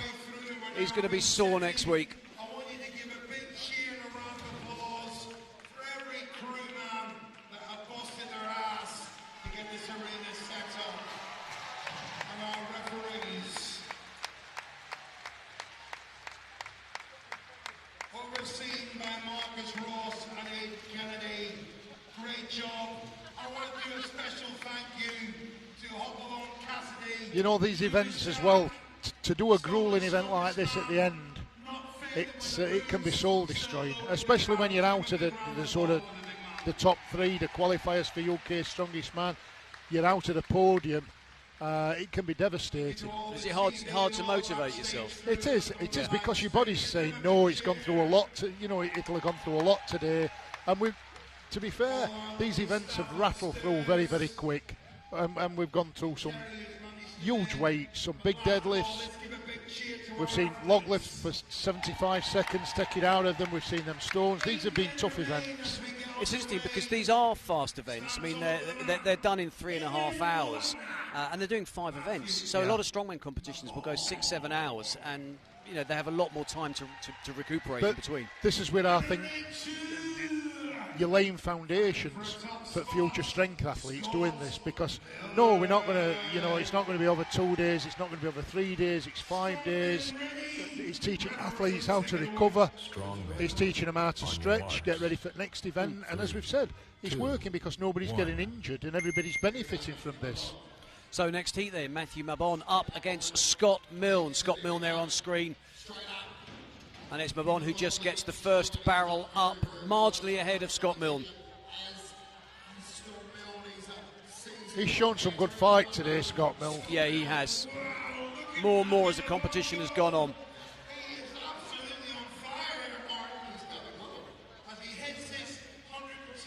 So 110 for Matthew Mabon. Scott Milne about to get it up as well. Just struggling there. Is he going to drop it?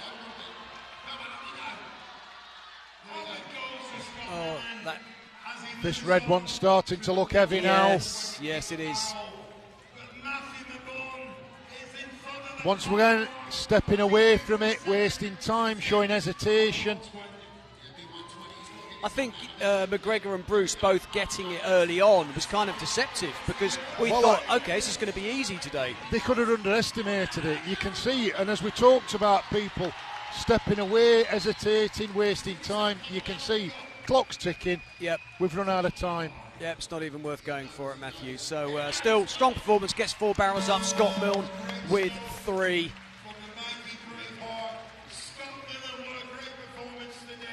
But for every time 5 barrels don't go on, it just increases Callum's grasp on the title. Yes, exactly right. And the opposite for Chris Beetham, because he can feel that title slipping away now. Good squad leadership from everybody. Great to see Martin. 6 men remain.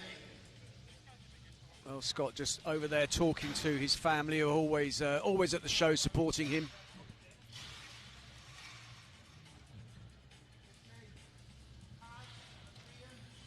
So Bruce and McGregor, still the only 2 guys to do all 5 barrels. In good time as well. Yeah. Yeah, very good time. Comfortably under the 75.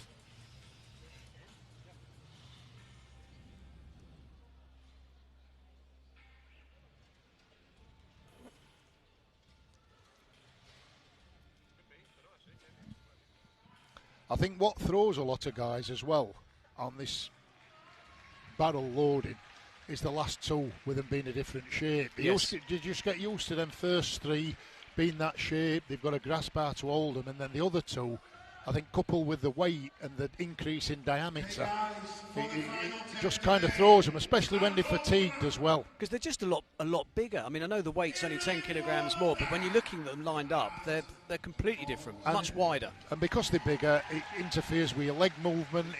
You're having to walk a different way. Yeah. Your legs are already fatigued a little bit, and then all of a sudden you're carrying 18 and 20 stones as well. So up next then, Taz McLaughlin against Liam Goldie. Liam Goldie currently in 5th place. Strongman. Taz McLaughlin On your in marks. 6th. 3, 2, 1.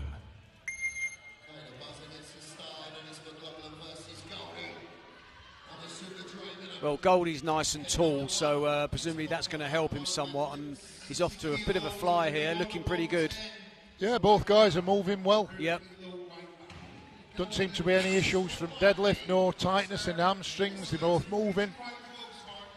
The acid test, though, of course, is that red barrel. I think if somebody moves pretty comfortably with that red barrel, there's a possibility we'll see black barrel go on. Yep. Let's see Liam Goldie now, he's on. Still 40 seconds left, Jamie, so There's plenty enough of time. 20 Yep. a time, 20 seconds each barrel. Goldie moving well. He's got to get it in one take here. There you go, up. Go on, Taz. Come on, sprint back now and attack that barrel. Do not hesitate. 20 seconds left. He's starting to hesitate on the lift here. He's got to move now to the platform. He's just going to run out of time. 4, 3, nope. It's not to be for Liam Goldie today.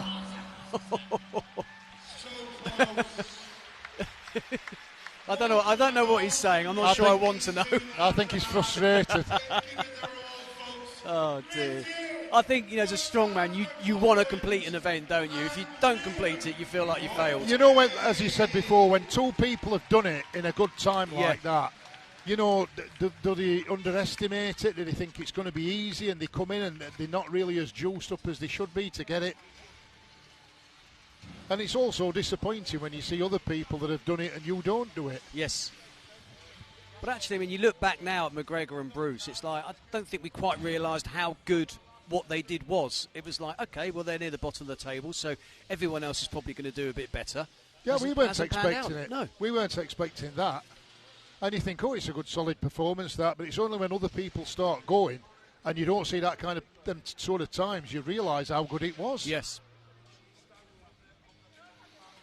So just 2 heats remaining, and I think this is where we're going to find out really, well, we are going to find out exactly what is going to be the end result, because Chris Beetham, who's up next, really needs to put in a stonking time he probably needs that first place, and he's got to hope that the other guys and some more split him and Callum Crozier. But for Chris Beetham, he's got to go hell for leather. He has. It's about pride as well. He'll want to go out on a high.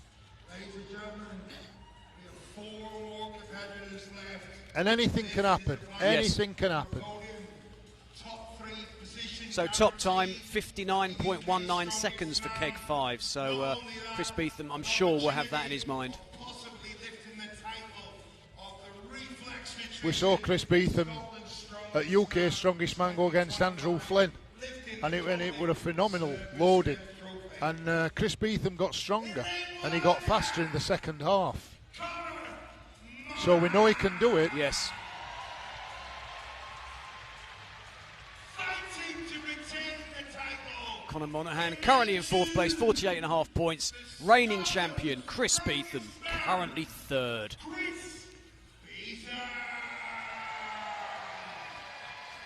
And Chris Beetham, you know, we might think that first place is out of reach now, but second's not. So he's really got to put a good performance in here to solidify second. 3, 2, Let's see what he can do. 1.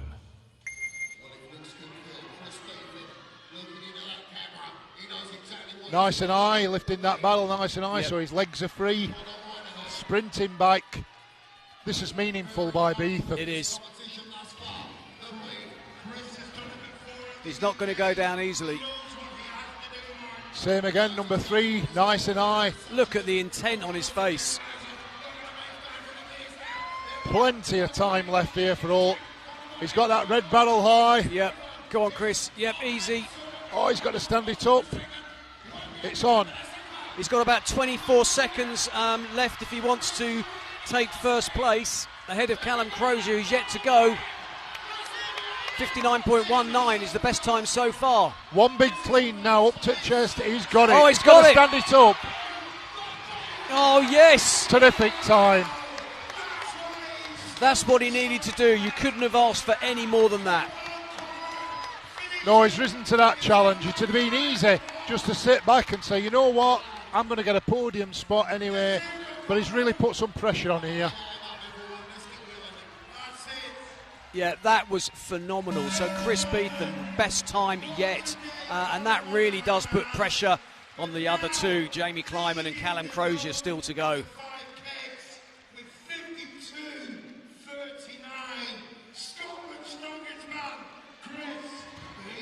Phenomenal.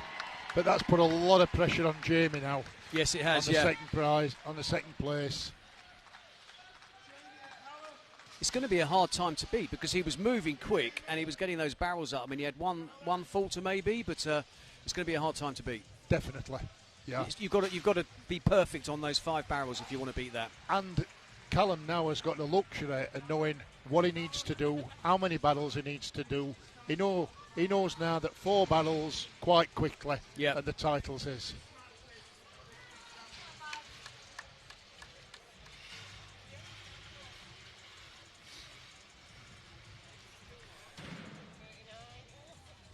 Oh, this gets exciting. I think you've got the perfect strongman competition when you are going into that final heat of the final event and you still don't know who's going to win. We've got an idea, but we don't know. No. Well, it's not been as clear-cut as, you know, Callum probably thought it were going to be. And Chris Beetham, like I said, he's come out on this loading and he's really took it back to him. He's been back and forth all day.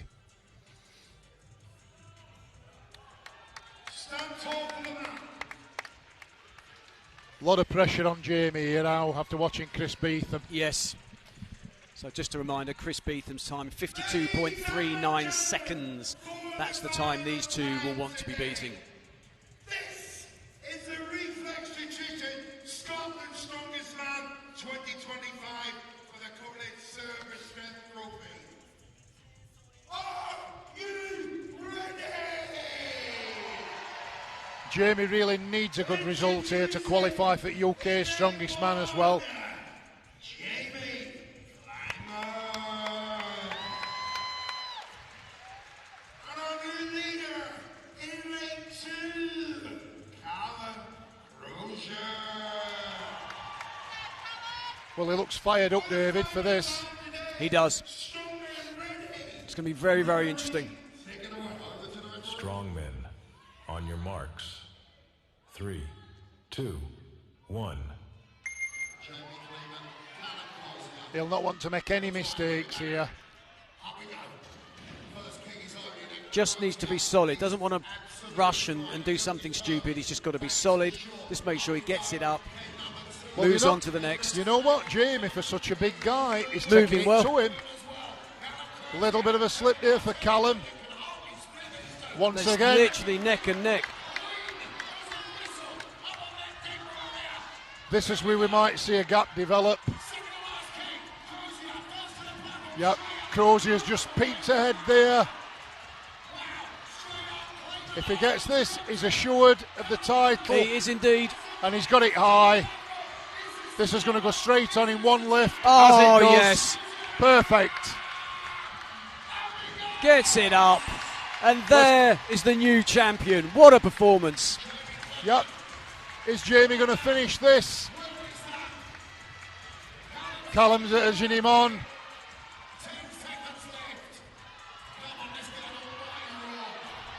Oh, it's just a little bit too much for Jamie. Could be good news for Chris Beetham. But Callum Crozier absolutely been first class today. Yeah, it's been a good performance, that. But as you said earlier on, he looked in good shape. He's been away. He's packed on some muscle. It looks like he's put the work in, and it's paid off. Yeah. Sometimes I think a bit of time out from competition can do you a bit of good, right? I mean, the body gets to recover. Definitely. Yeah. And something you can see when they come in that kind of shape, they're not overtrained, they've not done too much, they're springy, they're athletic, they're fast. And they're fit as well. Yes. He's looked fit all the way through. And what people forget when athletes are fit, they recover a lot better. So for events like this, where you're doing 5 fast events, you're going to recover. And to be honest, Callum Crozier, shape-wise, he looks like the guy who's in best shape. Yep. He looks the fittest. He looks the most explosive, and he's got his took the win. result. He won the event overall. Yeah. No, very, very, very solid and performance. These messages we've been sending out to people who want to start in strongman or are beginners in strongman, you know, concentrate on that fitness, concentrate on that conditioning, because it pays dividends in the end. Exactly right. It's not just about strength, it's about athleticism, it's about movement, it's about looking after yourself, not overtraining, not getting injured. There's your leaderboard. So Callum Crozier took the win, just ahead of Chris Beetham, Gavin Bruce in third, Kevin McGregor in fourth place. But Jamie Kleiman, I think that was tough, not getting that final barrel up. Yeah, he did so well. He did so well on 3. But as we said before, once that barrel changes shape into that 4th, he had all kind of problems with that. Yeah, exactly. Let's get the scores up.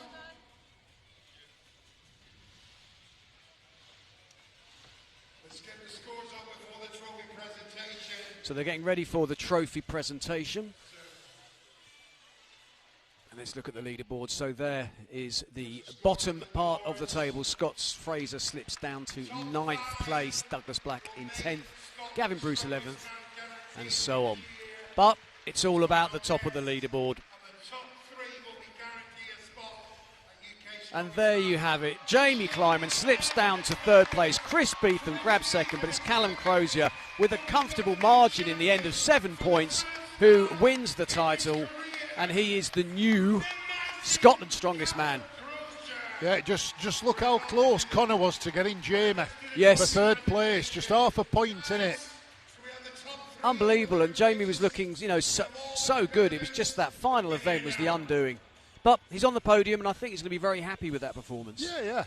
He's coming. I think if you'd have offered him that before today, he'd have took it all day long. Yeah, absolutely right.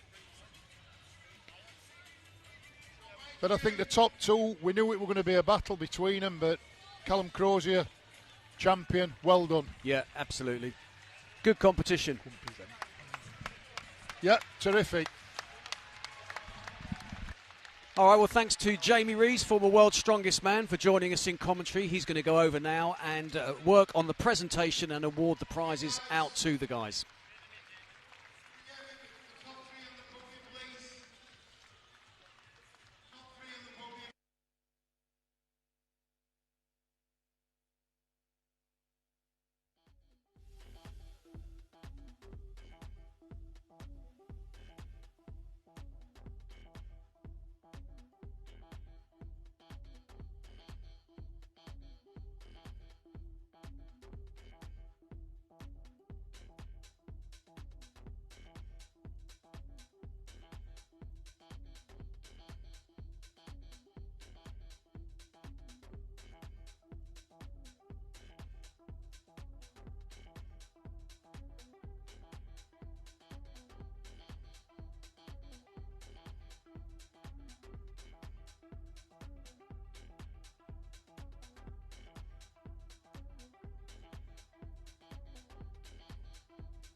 So as the athletes get their medals, Glenn Ross will be announcing the podium very shortly.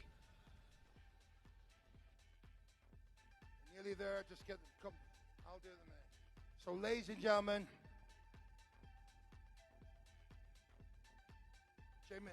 gentlemen, I'm about to give out the Warrior's Axe. Now for me, this is handed out to the best sportsman in the day, the one that showed the most guts, sometimes the one that shows the most potential of lifting this crown. And it goes out to everybody. I give the Jeff Cape sword to the winner of the UK Strongest Man this year, Andrew Flynn, because he spent 7 years of trying to win the title and he deserved it. This only goes out to the most deserving person in this 16-man lineup. And for me, it has to go to Jamie Kleiman.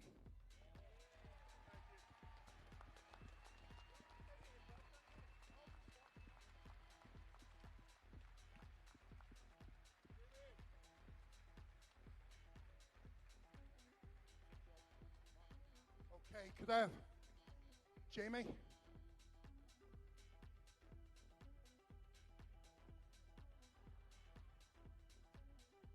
So, ladies and gentlemen, guaranteeing a place back to Scotland's strongest man.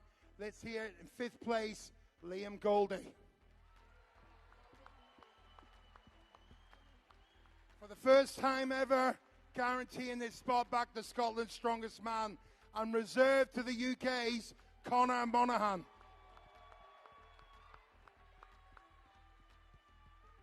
Handing out the bronze Cerberus Strength Trophy will be no other than former world's strongest man, Jamie Reeves. Hang on.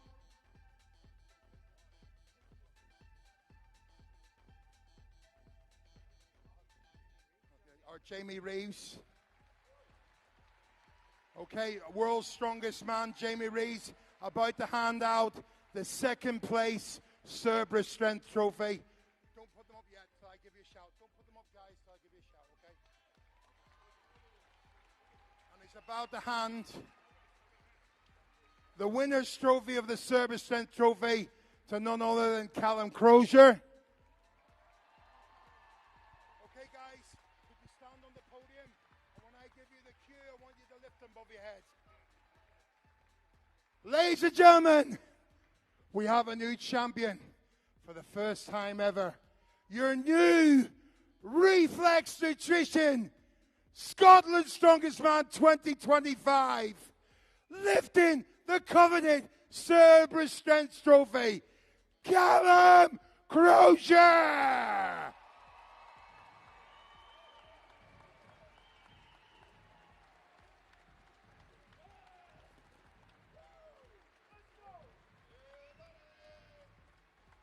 Ladies and gentlemen, one more time, Callum Crozier, Scotland's strongest man.